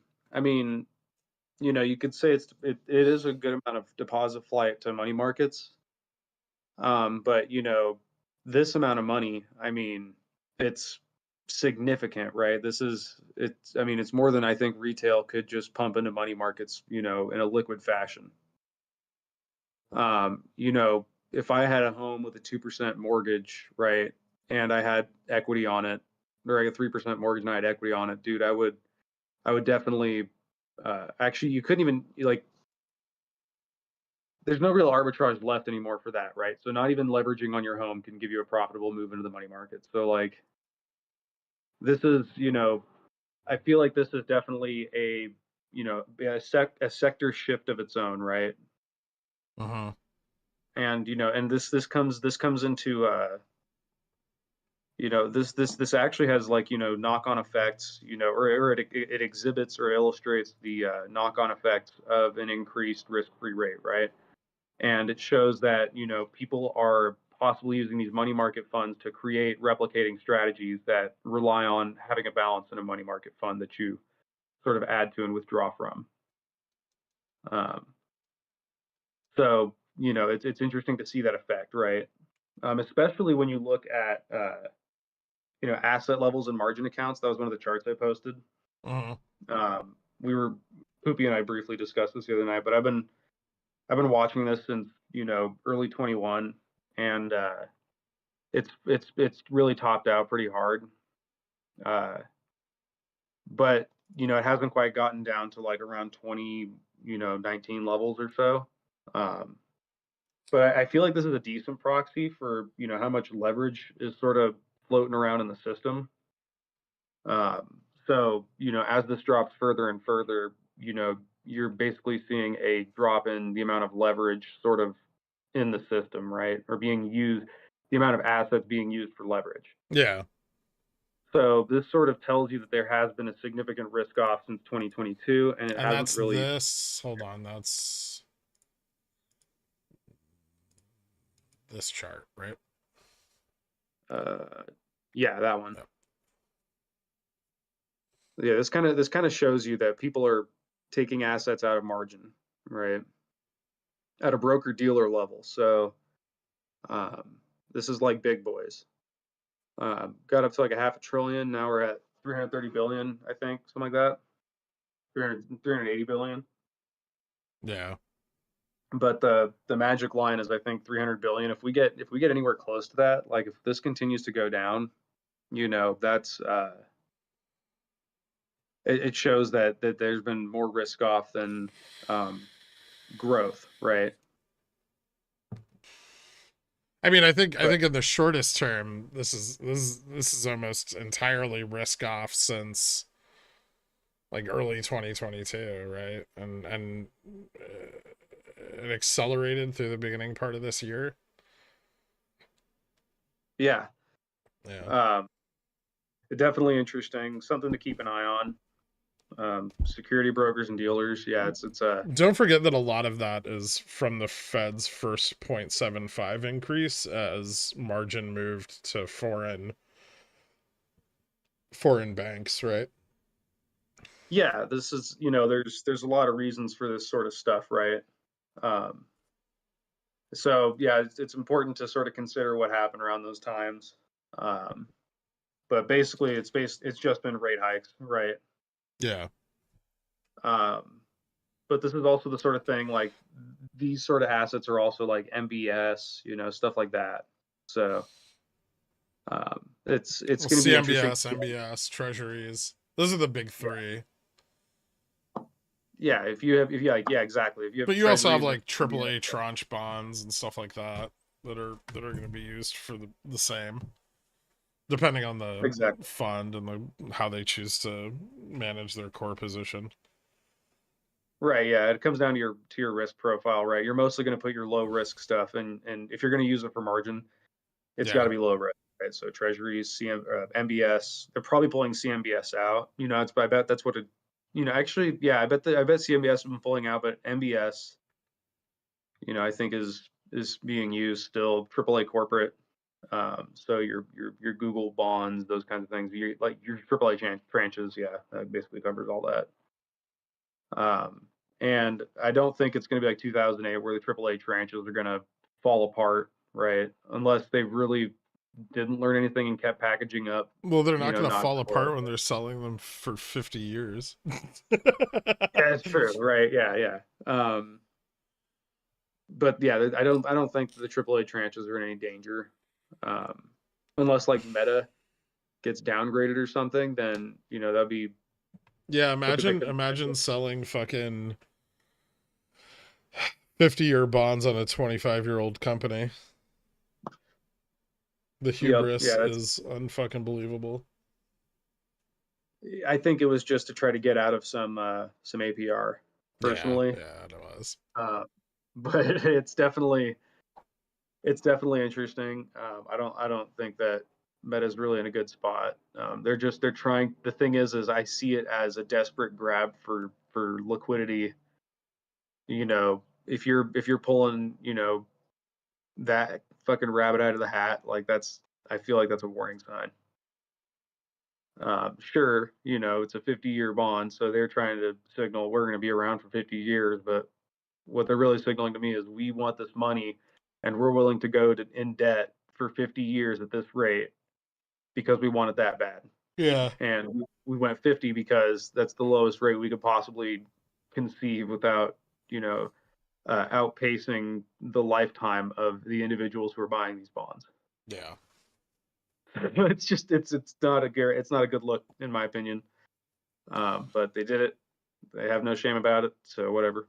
I'm still waiting for it though. I think that if they do more bond issuance like this over the next couple quarters, I think their outlook might start deteriorating in terms of like ratings agencies if they can't afford to pay them off anymore. Yeah, I agree. I think I don't know, the higher yield corporate bonds are probably, I mean, so Sayuri said, "Do you have any contacts with old hedge fund or market maker buddies? Please provide us with totally not insider info." I know a lot of like bond guys that are talking about like high yield corporate bonds failing in the next like 6 to 12 months. That seems to be the hot talk that everyone keeps bringing up. Um, and a lot of funds are carrying a significant amount of high yield corporate bonds in their core positions. So, that could lead a big failure there, a big set of downgrades could lead to a lot of liquidity drying up really really fucking fast, and with Yellen dumping treasuries, that's only gonna that's only going to incentivize a sell-off there. So possibly. Yeah, this is some high octane bear fuel, if you ask me. Yeah, well, we're already seeing a pretty significant amount of bankruptcies every week, and the number seems to be increasing.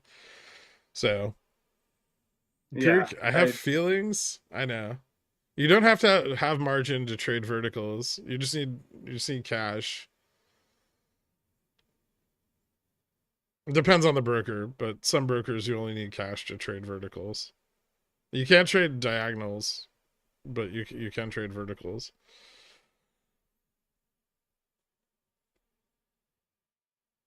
Anyway, Idaho Beef is asking, until we email these charts to BlackRock, when will they position for it?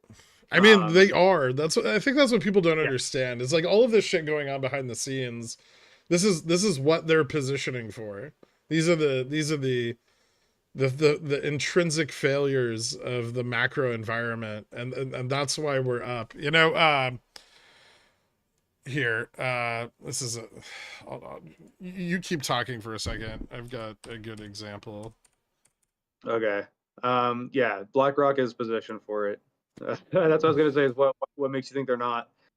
You know, basically, here's the like, if you have to sell something, you have a lot of it, right? And the price is going up, and you like selling it at this price, you're not going to blow your whole wad, right? It's DCA in, DCA out.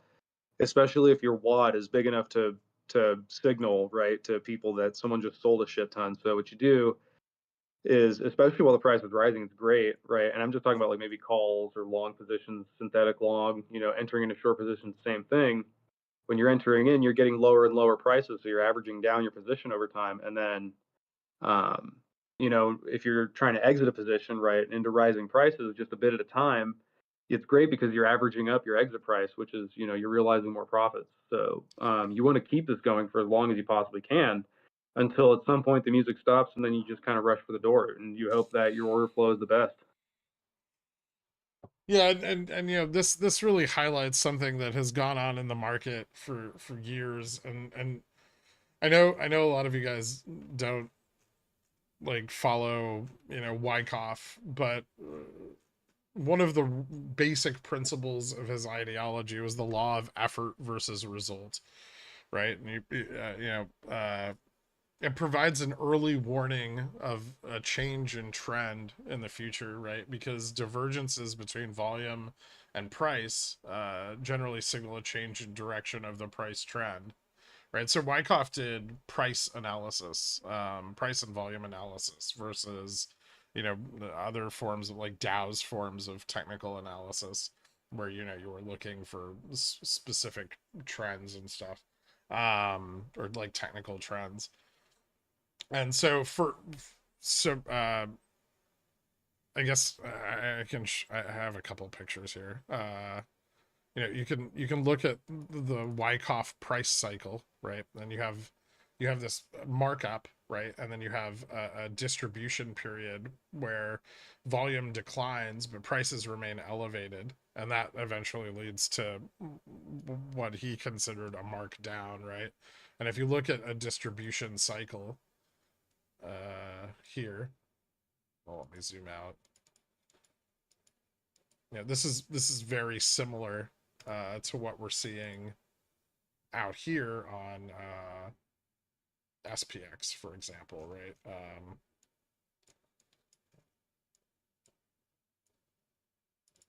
Let me paste.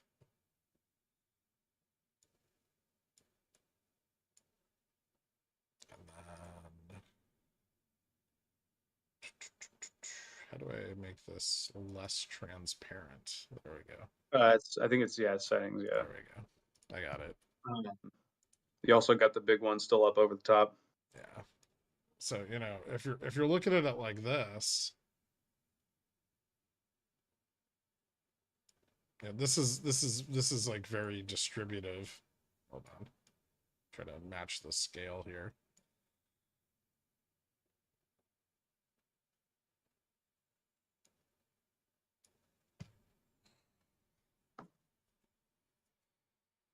And this is, this is long holders attempting to sell out of their positions at the top, right? And this can drag on. Like I know like the Wyckoff distribution charts show like 3 peaks, but there could be 100. What's probably more important there is, the decline in volume through this period, which has trended down over time. So liquidity is, drying up in this upper range. And that's when you get a shift to the downside.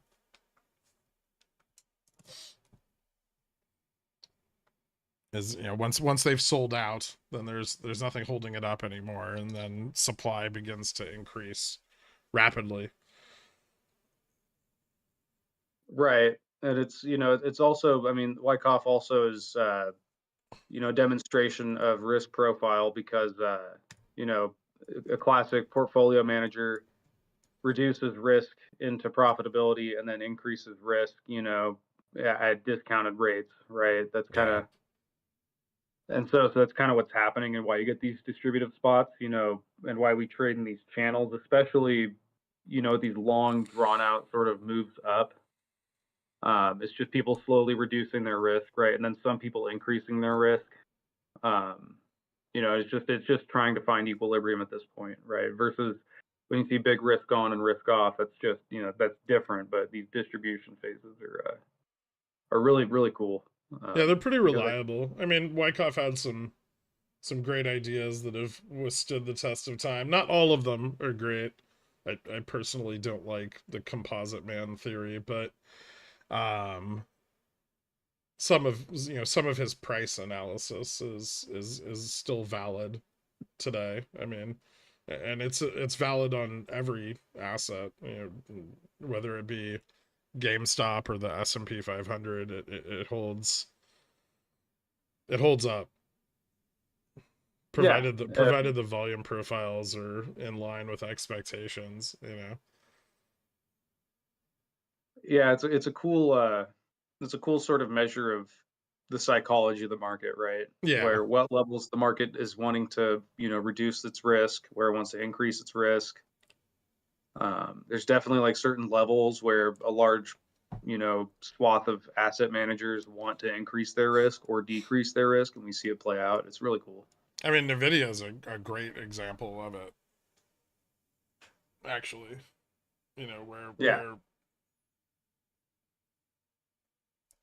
Where we're going to see distribution continue on Nvidia because it's reached a valuation that's so excessively high that anybody long on it who was long anywhere in this period is going to want to sell up here, especially with prices slipping, right? Like the amount of fear here is far greater than the amount of fear here. Because here you had very little to lose. Here you have a lot to lose. Yeah, and what you want to do is cover your initial investment, right, and let the rest ride. It's kind of the goal. So, I think people are slowly trying to do that. If they, depending on how gangbusters their entry was, some people could do it by selling a few shares. Some people have to, like the ones who bought closer to the top, are going to have to, be a little more careful, and may not be able to fully, eliminate their risk from the position. If you haven't talked about it already, what do you think it means for Rivian to be removed from QQQ? Nothing. It's not good for it. Getting removed from like a major index is bad. Yeah, those major, like that's what people buy, right? Yeah. Like a fund manager, they'll buy QQQ, they'll buy SPY. They don't a lot of Tesla's price improvement back in the day was because it got added to the S&P 500. Like a huge amount of it, right? Because it goes into all those ETFs. Now that all those ETFs are going to dump their holdings, right? And that's going to mean a lot of realized liquidity for Rivian, which means anybody who wants to short it can short the fuck out of it. Yeah, exactly. and they'll have just tons of liquidity with which to do it. But Wyckoff brings me to this a little bit, and I think you're best suited to explain why. Oh yeah, so Specifically Wyckoff's rule of effort versus result. right. So, the things we're measuring with this, have to do with sort of, I guess you could call it surprise, right? And a high degree of surprise sort of indicates that there's a lot of back and forth going on. So, with what we're looking at now, which is, three different securities in relation to each other, we're looking at, back and forth between them sort of changing, some relative to others much more. So, green, I'll focus on green, right? The amount of back and forth happening on green is sort of indicative of the log effort return, I think is what you called it, that going down, right? So there's a lot more push that needs to happen in order to achieve the same result that you were achieving, just 10 days ago. Yeah. So this is a good example of like distribution. You can see when SPY hits those distribution phases, you can sort of see green pick up. That's a good example of distribution occurring. Yeah, like those spots right there. Yeah, those are yeah, even there. So that's it's interesting to see. It doesn't necessarily guarantee a pullback, but the probability of some sort of pullback or discount is increasing. So something to keep an eye on, I guess. Also, the effect of risk on capital, here is much greater than it is here. So the amount of money needed to continue driving prices higher is increasing exponentially. Yeah. Is that fair to say? I don't know. I think I don't necessarily. It could be exponential. I don't know the power law to it, but yeah, there's definitely an increased cost, to improvement, and based on historical trends, right? It seems like there is a great deal of effort sort of being put into this. Well, So we saw a really similar distribution phase occur in November of 2021, right? Which was the last time that green specifically was this high, right? And from there, the market dropped, right? But it never realized another high greater than 2%. So in this period, if we go from the peak point of November, right, the market high from that point was oh wait, that's the wrong tool. Sorry. The market high from that point was about 2% higher, 1.86. The market low immediately following that first peak was almost 5%. And then the market low by the time we hit the bottom here was 12% down. So by the time we actually begin to see, a less surprising environment, the market had moved down almost 13% from its high, or well, from that peak. It's actually 15% from its high, I think, roughly. yeah, 14.5. and that goes to show that there wasn't much pushback. Everyone was kind of on the same page, right? Yeah. By the point that we were nearing the bottom, everyone was sort of in agreement, and then that changed, right, in March once the rate hikes started kind of being put in. Yeah. So there's a lot of things that sort of affect this, and yeah, it is super interesting, the amount of push that's happening, and this isn't something that happens, when you're in sort of a bullish, like an actually bullish environment, especially across sectors. You don't normally see big sort of deviations from the average in surprisal. If we just keep calling it that. Yeah. So yeah, it's a big transient event, is what this is sort of saying.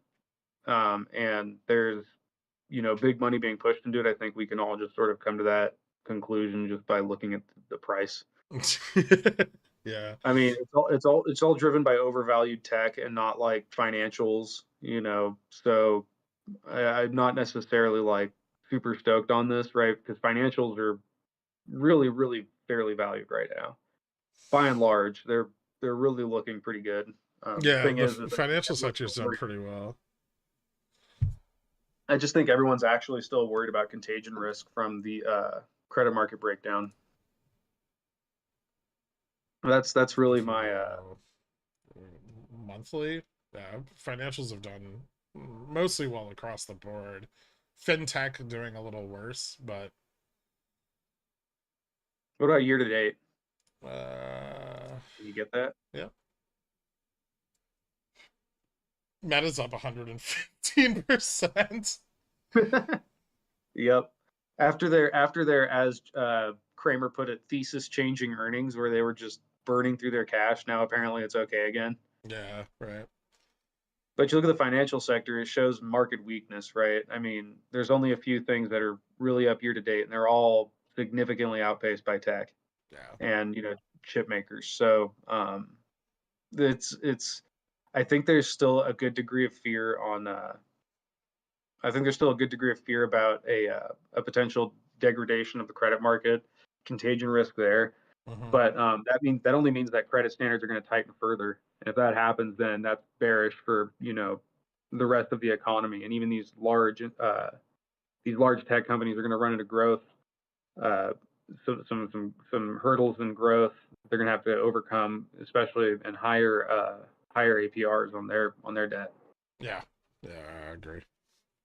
So It's going to be very, very hard to fund growth moving forward, and they all need to do a lot of it to maintain these valuations. exactly. So when that'll happen, I mean, worst case for the economy, 3 to 6 months. Best case for the economy, I guess it doesn't happen. But if consumer delinquencies continue to rise and the regular consumer continues to hurt, then you will see more bankruptcies in businesses as volumes drop. So Yeah. And I the mean, long term, consumer demand's been falling off for like 2 months now. Hard. I yeah. think at a So like, much faster pace than anybody anticipated. And yeah. unemployment, I think we should talk about the unemployment data a little bit, Ooh, as yeah, at yeah, least yeah. a last subject to talk about, because it's the closest thing to bringing us into an official recession. Um, I'll be right back. okay. So if you guys looked over the last couple of unemployment prints, we saw unemployment move up 0.4 on last week's 4-week average unemployment data. We saw increase by new filings increased by 12%. So we're starting to see a significant uptick in unemployment, which is one of the Fed's primary goals with these rate hikes, and maybe the thing that pushes them closest to any kind of pause or skip is the fact that they may get their recession regardless of their rate decision over the next week. And so you know, rising unemployment is going to, obviously drop consumer confidence. It's also going to help with price stability. A lot of these companies are being valued very heavily on inflated earnings, right? And a rapid drop in inflation is going to massively decrease their valuations and their earning potential. Yeah. I'm going to pull up a initial claims chart. Oh yeah, you could if you want. I like the initial claims chart. Yeah. That one kind of got me going for a bit there. All right, let's see. I like it like this. So this one I think got me the most excited in terms of all the prints. Right. So jobless claims really jumped up. Oh, and hold on. I got there we go.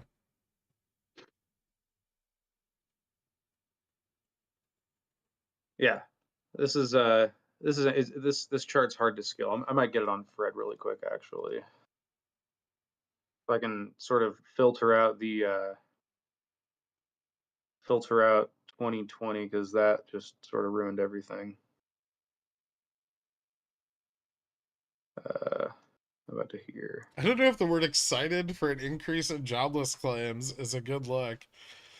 Well, it's more excited about the thesis continuing to be correct than it is about people losing their jobs. I don't think anyone here is happy about large swaths of the public losing their jobs.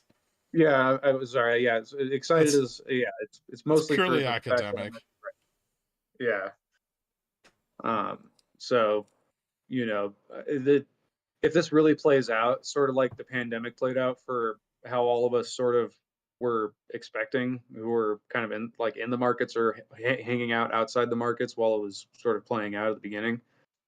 I thought like this was going to come to America and it's spreading really fast. So it's going to get all over America and be a big shit fest, right? And I was like hoping it didn't happen, but then it happened, right? And it's like, party was like, fuck yeah, I'm right. But then you realize the implications and you're like, well, my life has just changed and everyone's life has just changed. This sucks. And the famous words of Brad Pitt, just don't dance. Yeah, I mean, yeah. It's kind of, I'm not going to be dancing if I'm right on this, but, or if we're right and, and I'm actually over leveraged to the tits, so I'll be dancing. Or you could dance while you take profits, Yeah, but you could dance if you want to. you could leave your friends behind. Yeah. But yeah, I mean, I'm not super over leveraged, so I'll be pretty stoked. But mostly just because I get to go make fun of all those bean counters in our economics that have been telling me the economy is nice and strong. But yeah, so I posted a second chart. I think it's way better because it shows a lot more data. So we can see sort of where we are relative to the past. Yeah. Yeah, so I mean, it's still, a low number, right? If we speak back to like 2019. Is It's it? actually, I mean, we're it's approaching global low. pandemic levels of unemployment, or initial claims, at least, right? Yeah, we're actually that seems historically really, really fucking bad. The rate of increase more than anything else, but well, so 261 pre-pandemic, that number was only hit. Let me see where it was hit pre-pandemic. So 261 was the height of initial claims in 2017. yeah. So they got up to 300,000 then back in 2017. But other than that, you have to go back to 2016 to see similar levels. So, we're kind of going in the wrong direction. I mean, compared to previous periods in history, it's not insane, but it's definitely, trending in the wrong direction, especially if this trend. We have some pretty sharp moves up in initial claims between September and now too.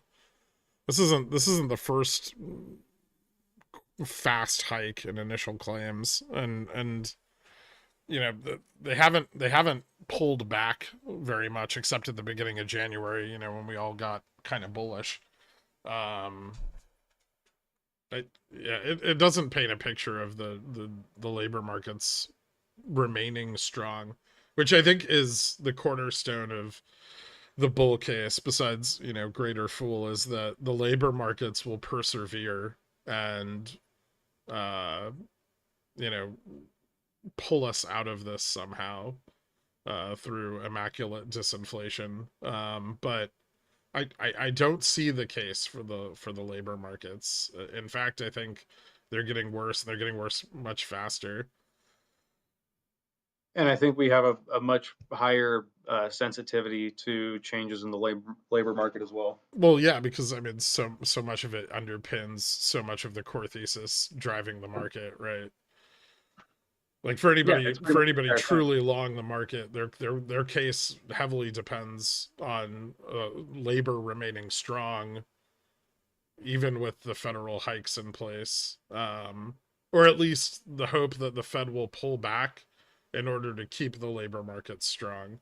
But I don't think JPOW's made any efforts to strengthen the labor market at all. I think price stability is inherently tied to the labor market, and he has to weaken it in order to achieve price stability. And Yeah, and that particular narrative seems to get, you know, thrown up there at every FOMC meeting, and every time the result is the same. Powell doesn't care. He wants unemployment higher. He wants, you know, reduced consumer demand. You know, our durables inflation is entrenching, and there's only one way to get people to stop buying shit. yeah. Well, yeah. It's well. There's I guess there's a couple ways. Well, okay, Right. fair, but this is the only You one can that the inflate Fed away their really buying has any power, control or over. yeah, you can inflate away their buying power, or you can take away their jobs.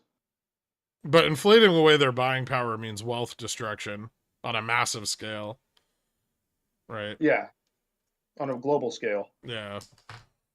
So he doesn't want to do that. No one wants that. Um, but that leaves only really, well, I guess two options for the Fed, right? You can, and I guess they're sort of the same thing when you extrapolate, you know, outward, but increasing the cost to borrow, and you know, essentially increasing the cost to borrow enough that people lose their pricing power either through the availability of credit or the availability of capital because they lost their job. Meanwhile, labor rates are they're just oscillating. They're not really improving. You know, if there would be a defensible bull case here, if labor participation, well, labor rates were going up, if hourly rates were increasing, then there would actually be, you know, and some of those profits were being fed back into the labor market and to the employees. It would, you know, a longer period of entrenched inflation would be viable, but it's not, right? Corporate America doesn't do that, very unfortunately, but yeah, they don't. And so the profits are not trickling down, and you know, but prices are continuing to drive up, and so the consumer is losing its buying power pretty rapidly. Yeah, we saw a spurt, right, of corporations being forced to do that just because they were getting way too much churn, right? Well, yeah, also they just couldn't get employees, right? There's, I mean, the number of participants available in the labor market after COVID has dropped significantly. Yeah, so we've seen a decent amount of it back in 21 and 22. Um, Yeah. and you know that increased cost. The thing is, though, is the double-edged sword to that is when you pay your employees more. Sure, it spurs general economic growth, but at the same time, it increased your individual cost of the company. Yep. Um, It lowers so if your margins valuations don't, over time. yeah, so if your margins don't expand, then you know you're kind of stagnating, and no one wants to stagnate. No. So that's it's kind of it's a double-edged sword. And while there may be short-term economic growth, right, if it gets out of hand, and margins start to contract, which they have. Corporate profits saw their worst quarter since the height of the pandemic drawdown. Yep. Uh, so, you know, if it gets out of hand, which it is, then that's when you start seeing these companies sort of kind of like blowing the top on a stock, right?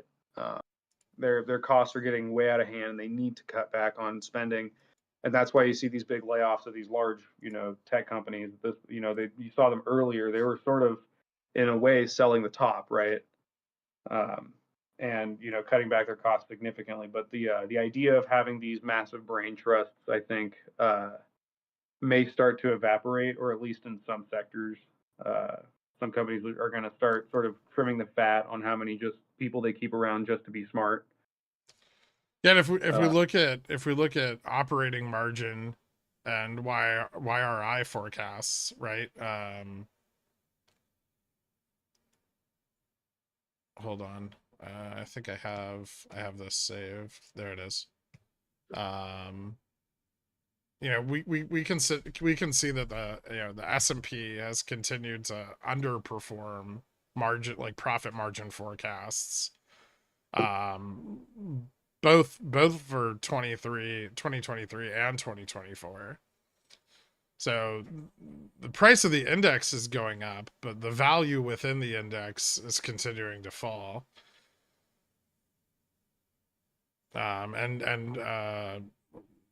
First quarter of this year fell 2.9% year over year across the entire index.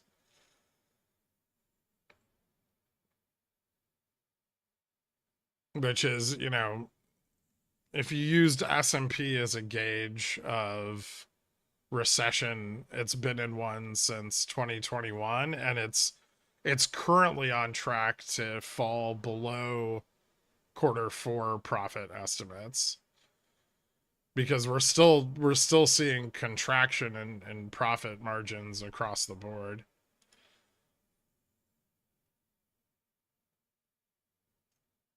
Yeah. Not to mention the Shiller's at like 30 now. It's back above 30, which is, higher than Black Tuesday.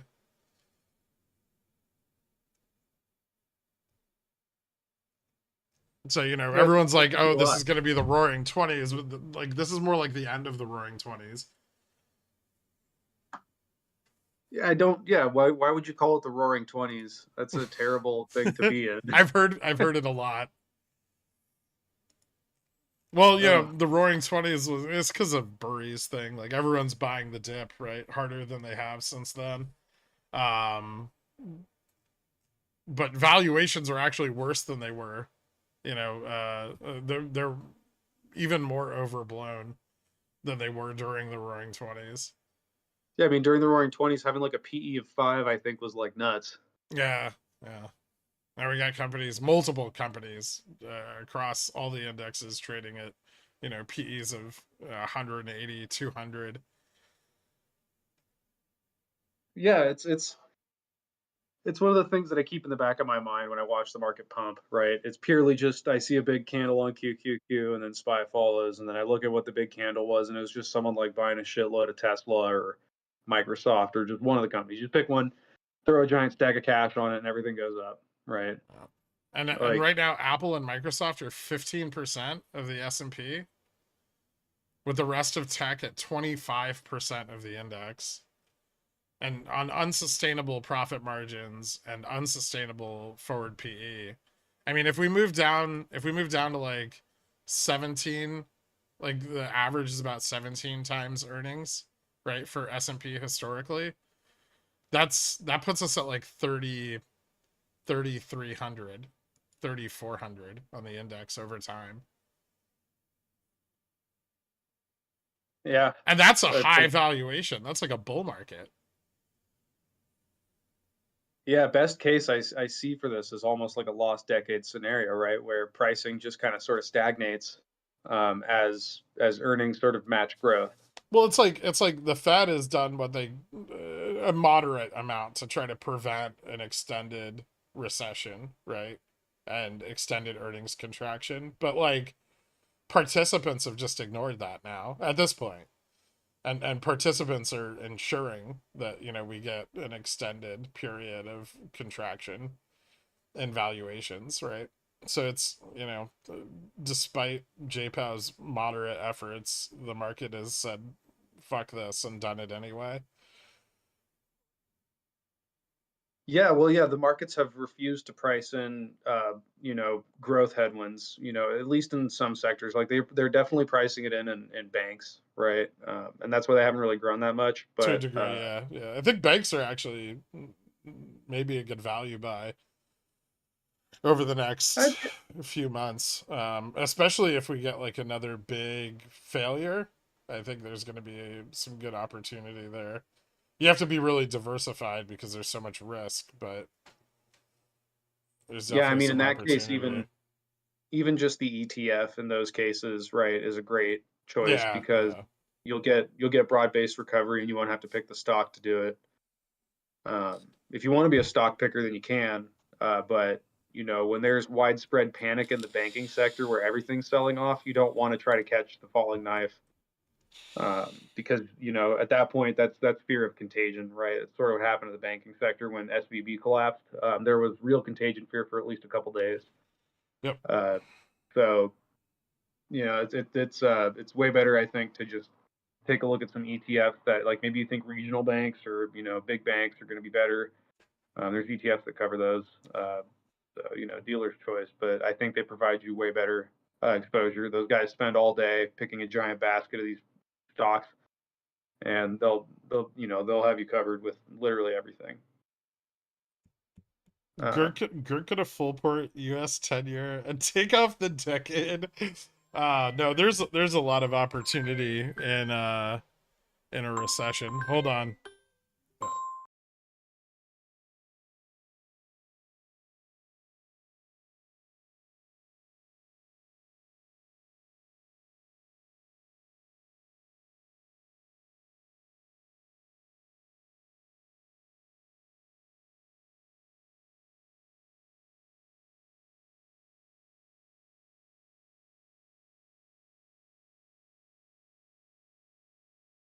Okay, I'm back.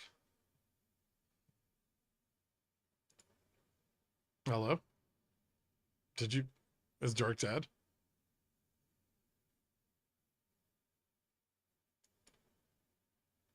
All right. Well, thanks for coming on, Dork. Yeah, for sure. I Oh, there hope. you are. Yeah. Sorry, yeah. Anyway. I think we've done enough to beat the bull case Yeah, down so we can see 4,500 this week.